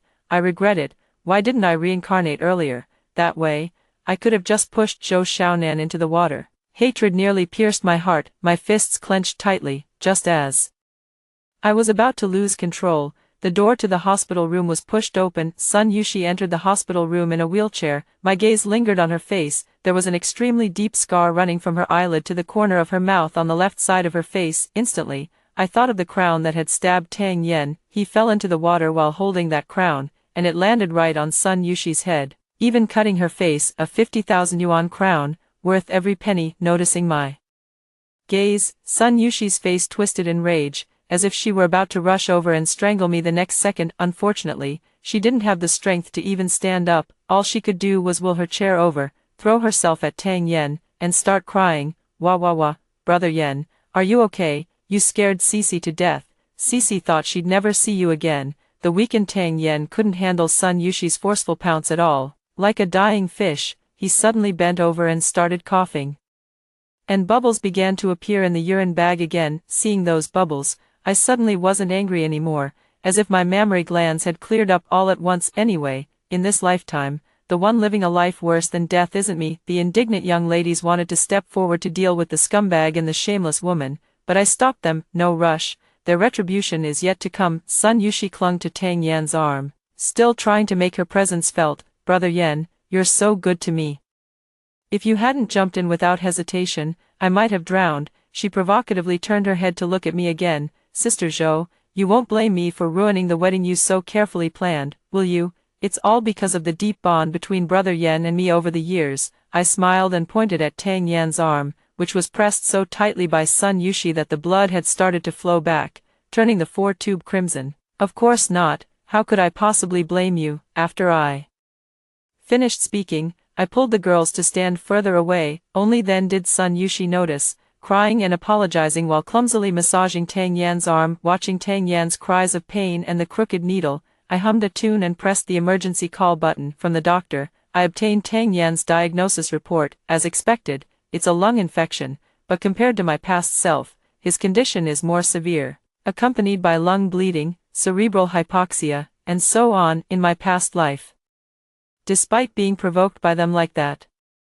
I still managed to survive for 5 years. I wonder how long Tang Yen can hold on in this lifetime. Half an hour later, I returned to the ward and explained Tang Yan's condition to him in detail. The doctor said that due to the shock, you've suffered brain damage, which may affect your intelligence in the future, and as for your lungs, well, in the future, forget about strenuous exercise, you might even become bedridden, a complete invalid. I emphasized the word useless with great force. Tang Yen couldn't stand it any longer. He held his head in disbelief, his fingers digging into his hair and then slowly pulling downward, letting out a painful roar. I handed the report to Tang's mother, who had just arrived, and she flew into a rage. This time, she didn't come at me. Instead, she slapped Sun Yushi, who was cowering in the corner. Bitch, it's all because of you that my son ended up like this. Damn it, why didn't you drown? Sun Yushi covered her face, silently crying, but her eyes were fixed on Tang Yen lying there. She was still hoping Tang Yen would stand up for her. I stood to the side with the 4 girls,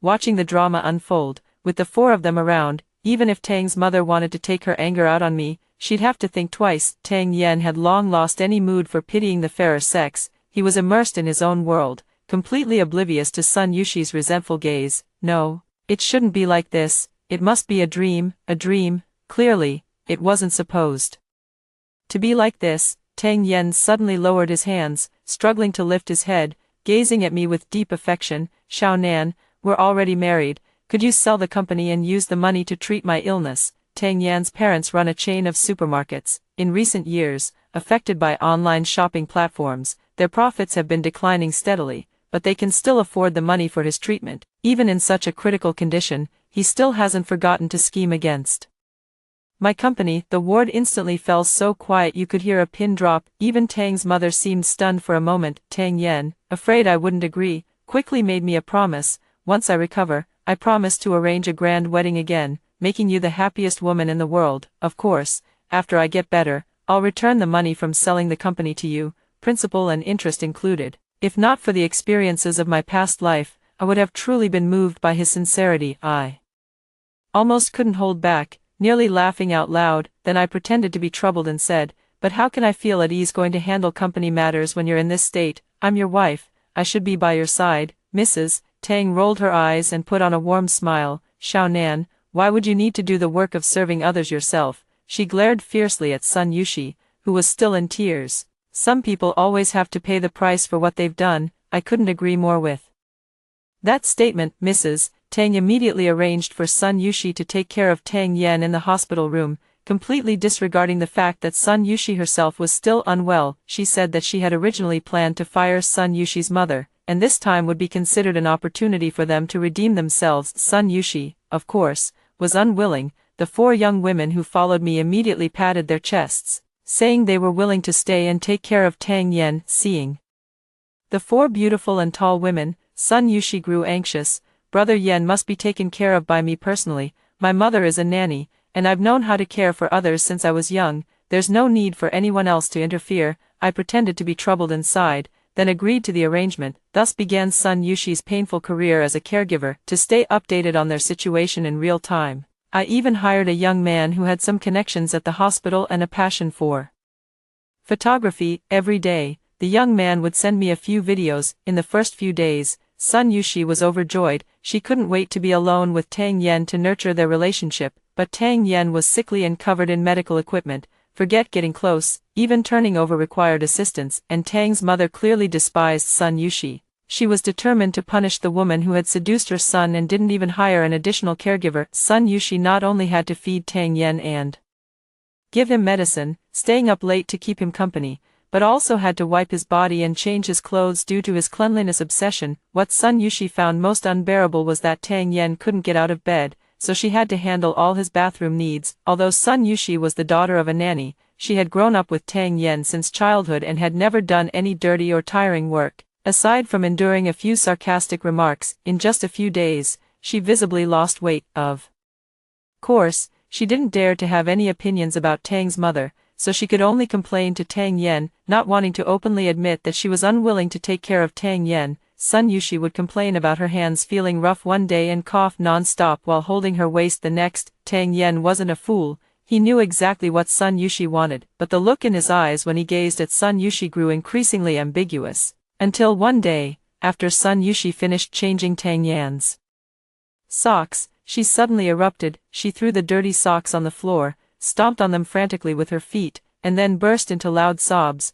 "They're so dirty and smelly. Why should I have to do this? It's not like I forced you to jump into the sea to save me. Why is everyone blaming me?" She lashed out without thinking. "I was in the water for so long, and I didn't end up like you, choking on a few mouthfuls of water and then lying in bed unable to move. You're completely useless." Tang Yan, who was already feeling miserable all over, finally snapped. He grabbed a fruit knife from the table and hurled it at Sun Yushi. Another wound appeared on Sun Yushi's face. She covered her face and screamed in alarm, drawing the attention of doctors and nurses. I don't know how the matter was ultimately resolved, but in a video a few days later, they seemed to have reconciled. However, I noticed that in several clips, Tang Yan's gaze as he stared at Sun Yushi was sinister and particularly unsettling.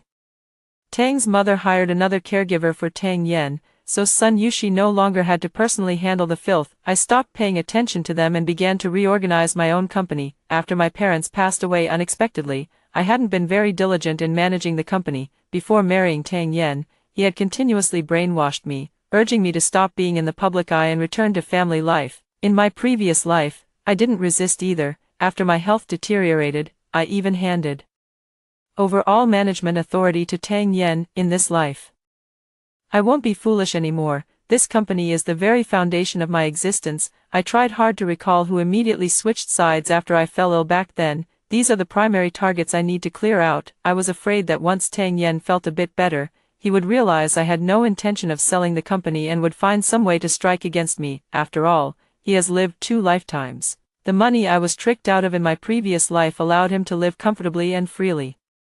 How could he possibly give that up? I mustered all my determination and thoroughly cleaned up the entire company. I asked the 4 young women, and they all came from families that favored sons over daughters. They were sent out to work before graduating, and though they didn't want to accompany clients for drinks, they couldn't find jobs due to their low education levels. They all wanted to follow me, so I arranged for them to join the company, 2 in the public relations department, 2 in the sales department. Unexpectedly, they actually managed to secure several deals for me. They were happy, and I was happy. A win-win situation. Tang Yan called me every day to ask about the company's affairs. I don't know if it's because he's not feeling well, but he's even more eager to get his hands on my money. When I'm unsure about a certain executive in the company, I also subtly probe him for information. Tang Yan wasn't without suspicion. he would suddenly mention events from a past life that never happened in this one. I just pretended not to understand, and if I really couldn't remember, I'd make up an excuse or change the subject. However, even if I occasionally slip up, Tang Yen can't catch me. His mind really isn't that sharp anymore. Often after questioning me, he forgets what he said himself. Sometimes, I even have to remind him. We spent a month in this kind of mutual testing. Tang Yen was about to be discharged from the hospital, and I personally drove to pick him up. I arrived over an hour early and stood right outside his hospital room door. I pulled the door open a crack, but the two people inside didn't notice at all. Tang Yen looked pale and emaciated, with dark circles under his eyes, as if he had aged 10 years. He kept coughing, then spat on the ground, wiped the saliva from the corner of his mouth with his hand, and cursed, saying the hospital was full of quacks. He used to be so gentle and refined, speaking with such elegance, but now it's as if he's a completely different person. This is his true self. Sun Yushi sat by the bedside, close to Tang Yen, and fed him the sliced apple. Brother Yen, please don't let Aunt Tang scold me again, okay? The place where she hit me last time still hurts. Tang Yen glanced at the scars on Sun Yushi's face, both of which were left by him even after a month of recovery. The scars were still clearly visible. Tang Yen pushed her away with a hint of disgust. How dare you say that? If it weren't for you, would I have gotten this sick? Cough, cough, cough. A flicker of resentment flashed in Sun Yushi's eyes. I watched as she unsteadily helped Tang Yen up and walked toward the bathroom. Tang Yen's scolding voice rang out, "Damn it, you're just a maid's daughter. Can't you even take care of someone? Didn't your mother teach you properly?" Then, Sun Yushi's sobbing began to sound. I brought Tang Yen and Sun Yushi back to the Tang family together. Tang Yen was supported by Sun Yushi, as if they were a loving couple, while I followed behind them. As soon as they entered the door, Tang Yen was surrounded by several people. They are all Tang Yen's closest brothers, and two of them were even witnesses to the cruise ship incident. Brother Tang, we've been wanting to visit you in the hospital for a long time, but we've been a bit busy and couldn't find the time. That's right, now that you're out of the hospital, we thought we should celebrate for you. Tang Yen forced a smile and hugged each of them in turn.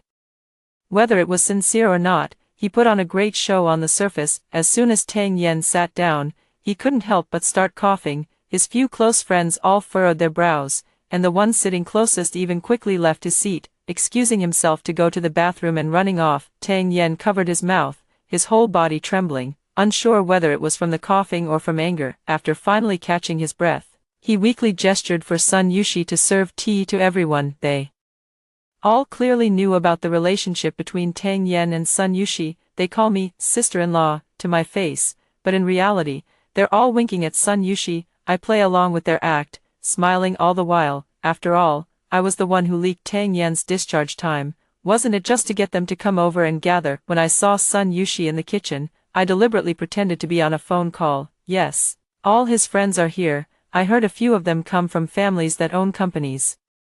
Yen said I must make sure to entertain them well. Soon, my in-laws will also bring their friends over. Yes, it's to introduce me to everyone. When I turned my head again, Sun Yushi was already nowhere to be seen. I smiled and returned to the living room, where Sun Yushi was sitting next to Tang Yen, whispering in his ear. Upon seeing me, Tang Yen pushed Sun Yushi away and took several deep breaths. His lingering symptoms were quite severe, either coughing or struggling to breathe. Xiaonan, I left my ID at the hospital, and I still need it.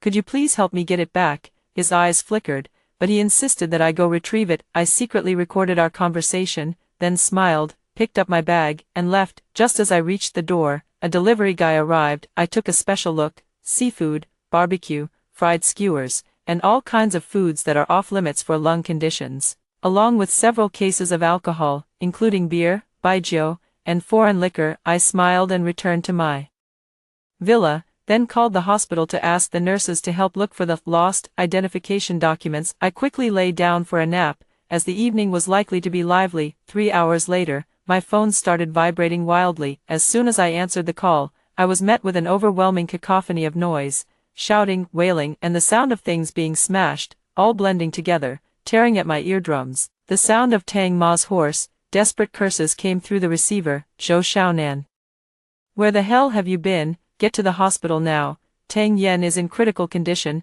I adjusted my voice, sounding both anxious and tearful. What's going on? He was fine when I left. Tang's mom cut me off with a, "No more nonsense. telling me to hurry over before hanging up the phone. This was my second time outside the emergency room. Sun Yushi knelt there with her hands clasped together, as if in prayer, as if in plea. Tang's mom stood with her hands on her hips, her face filled with anger.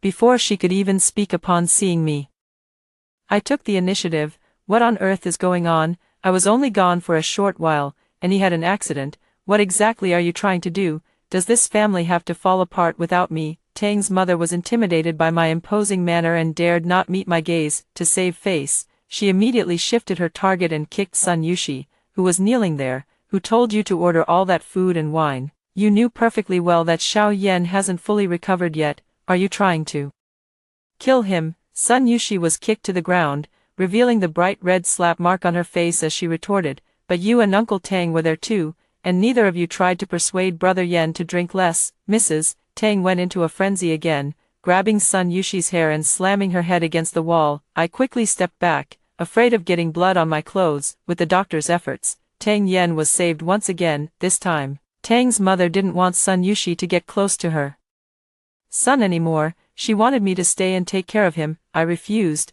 citing the need to handle company assets as the reason. I never went back to the hospital until half a month later, when Tang Yan called me. His voice was weak, as if he were an old man on the verge of death. Xiao Nan, why haven't you come to see me? I gently explained to him that I was in the middle of raising funds recently, preparing for the company's IPO. His voice suddenly rose, straining his lungs, and he began coughing again. Cough, cough. Why go public? Didn't you promise to sell the company to pay for my treatment? You know, the doctor said that in my current condition, the only option is a lung transplant, but the technology for lung transplants isn't mature yet. It's very risky, and it requires a huge amount of money. Xiao Nan, I'm begging you, please save me. For the sake of how much I love you. I turned my head away, thinking of the saddest things in my life, just to keep from laughing out loud. He loves me. He actually said he loves me. Now that he has memories from his past life, he should be even more aware that he never loved me at all, yet he still wants to deceive me. I told him that a listed company could fetch a better price. He was skeptical but urged me to hurry to the hospital to see him, so we could discuss the company matters face to face. Of course, I had to go. The more he suffered, the more satisfied I felt. I casually picked up a few documents that had been forged long ago and entered the hospital room. Tang Yan now looked as if he had been dried out, withered and sallow, lifeless. There was no sign of Sun Yushi nearby. Tang Yan was the mastermind behind my tragic death in my previous life, and Sun Yushi was an accomplice. Tang Yan naturally had to pay with his life, but I wouldn't let Sun Yushi off either. I first inquired about Tang Yan's condition. His somewhat clouded eyes fixed intently on me. I patted his emaciated hand reassuringly a couple of times, then took out the documents and flipped through them page by page for him. Tang Yan's eyes lit up with a spark of life.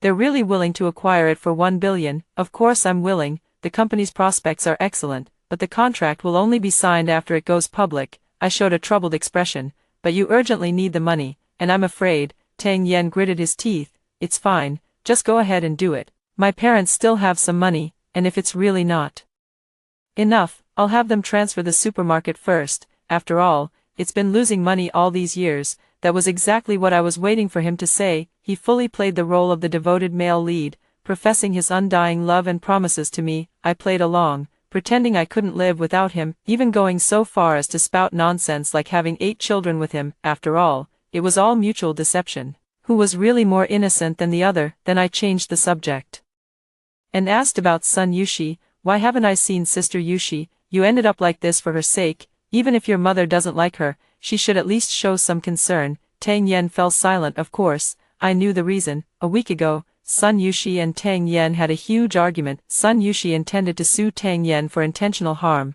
The reason was that the Tang family planned to fire Sun Yushi's mother. In the video, Sun Yushi was causing a scene in the hospital room. I saved you before, and now you've saved me, so we're even. But why did you fire my mom? She's old, her legs aren't good, and it'll be hard for her to find another job. Are you trying to drive us mother and daughter to our deaths? I tucked the blanket around Tang Yan and sighed. You used to be so good to her, buying her all those luxury items. Who would have thought that when you got this sick and needed money, she'd just disappear? Anyone with a bit of common sense knows you can't drink, yet she bought so much. Wasn't she deliberately trying to embarrass you in front of your friends? Or maybe if you had died."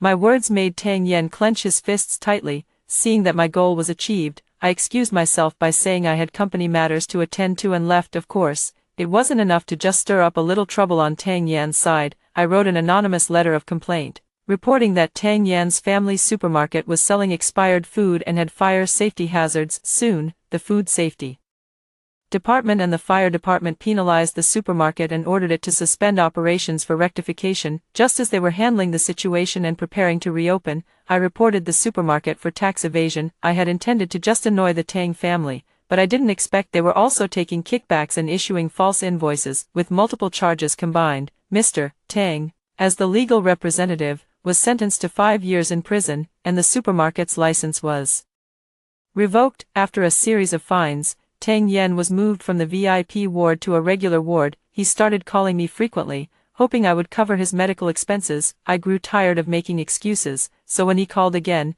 I began to wail uncontrollably. I told him I had fallen into a financing scam and begged Tang Yen to lend me the property deed of his family's villa for a mortgage loan. "Once I get through this crisis, I'll pay you back double." "Okay, Tang Yen, Tang Yen." The call was ruthlessly cut off by Tang Yen. I tossed my phone aside and continued to enjoy the massage and feeding from the lovely ladies. The photography enthusiast guy sent me another video. Tang Yen went to find Sun Yushi, reaching out his hand to ask her for money. "If you don't give me the money, return all the things I gave you before. Oh, and that apartment I bought for you. I can't stand the 4-person ward. I need a private room to recover." Those people snore and grind their teeth. How could Sun Yushi possibly hand over something she had already obtained? She pushed Tang Yan's wheelchair out the door. "I haven't even taken you to court for slashing my face with a knife. How dare you ask me for money? My plastic surgery medical bills are still over 100,000 yuan. Besides, what you gave me is mine. What right do you have to take it back?" Although Tang Yen is a man, due to his severe illness, he is no match for Sun Yushi at all. With 2 shoves, he was pushed out the door by Sun Yushi and even got slapped. Get out of here, or I'll call the police." "Look, this is their unbreakable love." Soon, I received a call from Tang's mother. My mother-in-law, whose heart is smaller than a needle's eye, was now completely deflated. She asked me to sue Sun Yushi in my capacity as the legal wife to get the house back. "That's the joint marital property between you and Xiao Yen. As long as you file a lawsuit, that bitch won't be able to do anything about it." Tang Yen was also by his mother's side. He took the phone, his voice sounding somewhat dejected. "It was my fault for being blind. I never expected her to be that kind of person. Xiao Nan, help me get the house back, and from now on, I'll only stay by your side." That apartment was actually a small duplex that Tang Yen bought specifically to appease Sun Yushi after we got our marriage certificate, costing over 5 million yuan. "If it's mine, I certainly won't let anyone take advantage of it." On the day Sun Yushi received the court summons, she specifically called to curse me.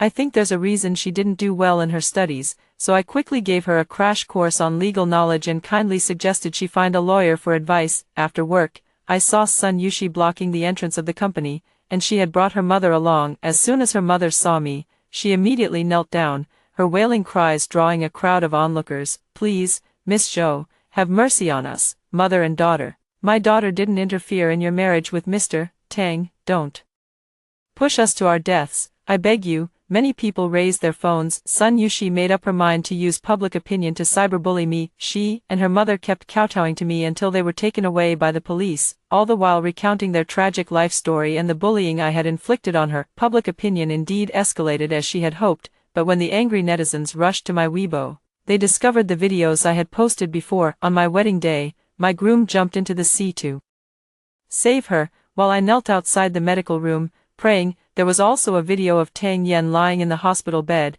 with Sun Yushi kissing his cheek and feeding him fruit. There was even a video from the day Tang Yen was discharged from the hospital, where he asked me to go to the hospital to pick up his documents while he, with his arm around Sun Yushi, went drinking with his friends. Finally, there was an audio recording. "My dear mother-in-law, and my loyal husband, let me, as the legal wife, sue Sun Yushi to reclaim that house." Public opinion has completely turned in my favor, with everyone condemning Sun Yushi for being a thief. Crying thief.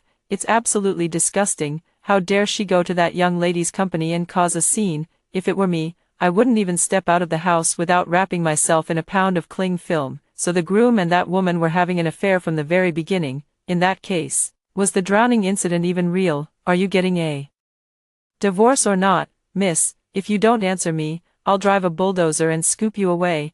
I thought the other woman was so beautiful, but with this face that looks like it's been enhanced by technology, I don't know what the man sees in her. Is no one going to criticize this man? He's had his fun with the woman, and now he wants to take back the gifts he gave her. Sun Yushi was hit by the backlash of public opinion. Someone found where she lived and dumped dead rats and dead pigeons all at her doorstep. Her door was also painted with the words, "Die," in large red letters. Whenever she and her mother went out, people would point fingers at them, some even threatened to run them over with a car. Sun Yushi quickly started a live stream to clarify the situation, hoping to gain sympathy. She brought out photos of her and Tang Yen from their childhood and recounted their ambiguous youthful stories. As a result, not only did she fail to save herself, but she also dragged Tang Yen down with her.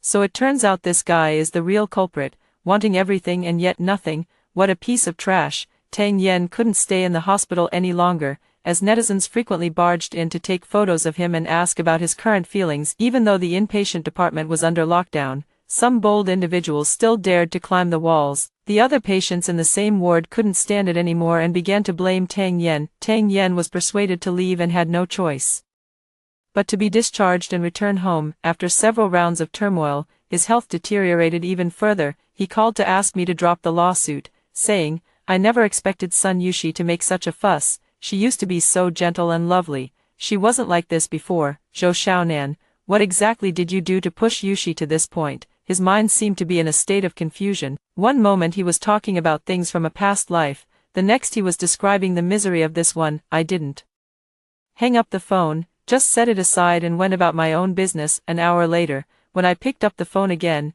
I heard Tang Yen crying to himself on the other end of the line. "It shouldn't be like this. What went wrong? Cough, cough. How could I possibly withdraw the lawsuit?" The court convened as scheduled and ruled that Sun Yushi must return the property, as well as everything Tang Yen had bought for her after we obtained our marriage certificate. Sun Yushi caused a scene in the courtroom and even injured a bailiff, resulting in her being detained for 15 days. I immediately had all of Sun Yushi and her mother's belongings thrown out of the house, and on the same day, I listed the property for sale. By the time Sun Yushi was released 15 days later, the house had long since changed hands. She went to the Tang family again, intending to play the victim card by leveraging her past relationship with Tang Yen. But as soon as she finished speaking excitedly, Tang Yen rolled his eyes and fainted. After the hospital examination, it was recommended that Tang's mother take him to a higher-level hospital. I secretly went to find the doctor, but I didn't expect her to recognize me. "Your husband is that idiot who jumped into the sea to save his mistress." Ahem, no, I mean, my condolences, she said. Tang Yen had at most 3 months left to live. Of course, I didn't hide anything and truthfully told Tang's mother the situation. Amid Tang's mother's painful sobs, I promised that I would immediately raise the money and do everything in my power to save Tang Yen. I sighed. I don't know what Sun Yushi said to a Yen, but it actually made him faint from anger.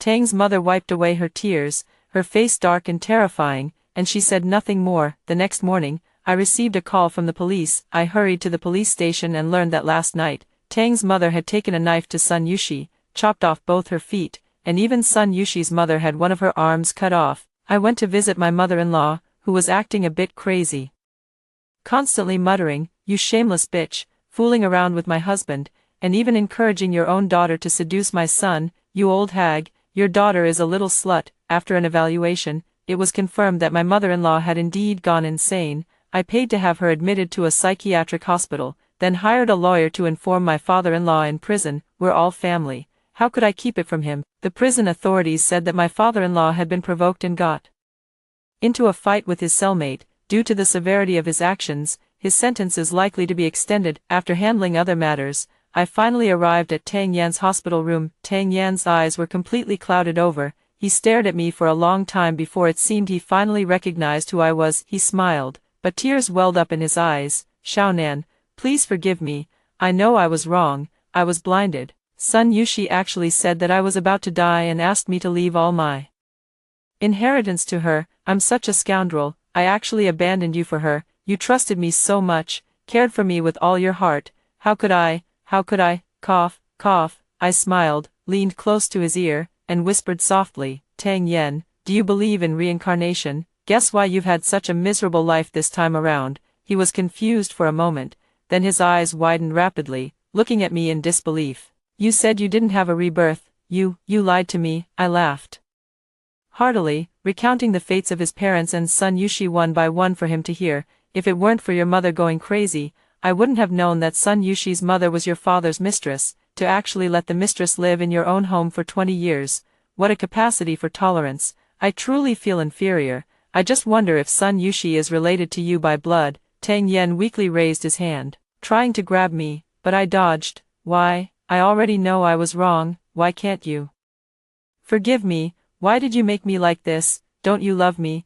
I promise from now on I'll only love you, and we'll live a good life together, as long as you spend the money to cure me." Cough, cough. I shrugged my shoulders. "It's too late, Tang Yen, too late. The doctor has already issued a critical condition notice for you. You only have a few days left to live, so cherish them." I originally wanted son Yushi to come to the hospital to see you one last time, but she cursed so harshly and refused to come no matter how I tried to persuade her. Your childhood sweetheart romance is truly fragile. Are you even more regretful now? Good, you should be. Tang Yen struggled violently to get up, only to collapse heavily back onto the bed. The instrument emitted a sharp, piercing alarm. I slowly stepped out of the hospital room only after the medical staff rushed in. After several hours of resuscitation efforts, the doctor told me to brace myself for the worst. What's there to mourn? With a beaming smile, I flushed Tang Yan's ashes down the drain. The next day, I boarded a yacht with the 4 young ladies who had once served as my bridesmaids. Clear skies,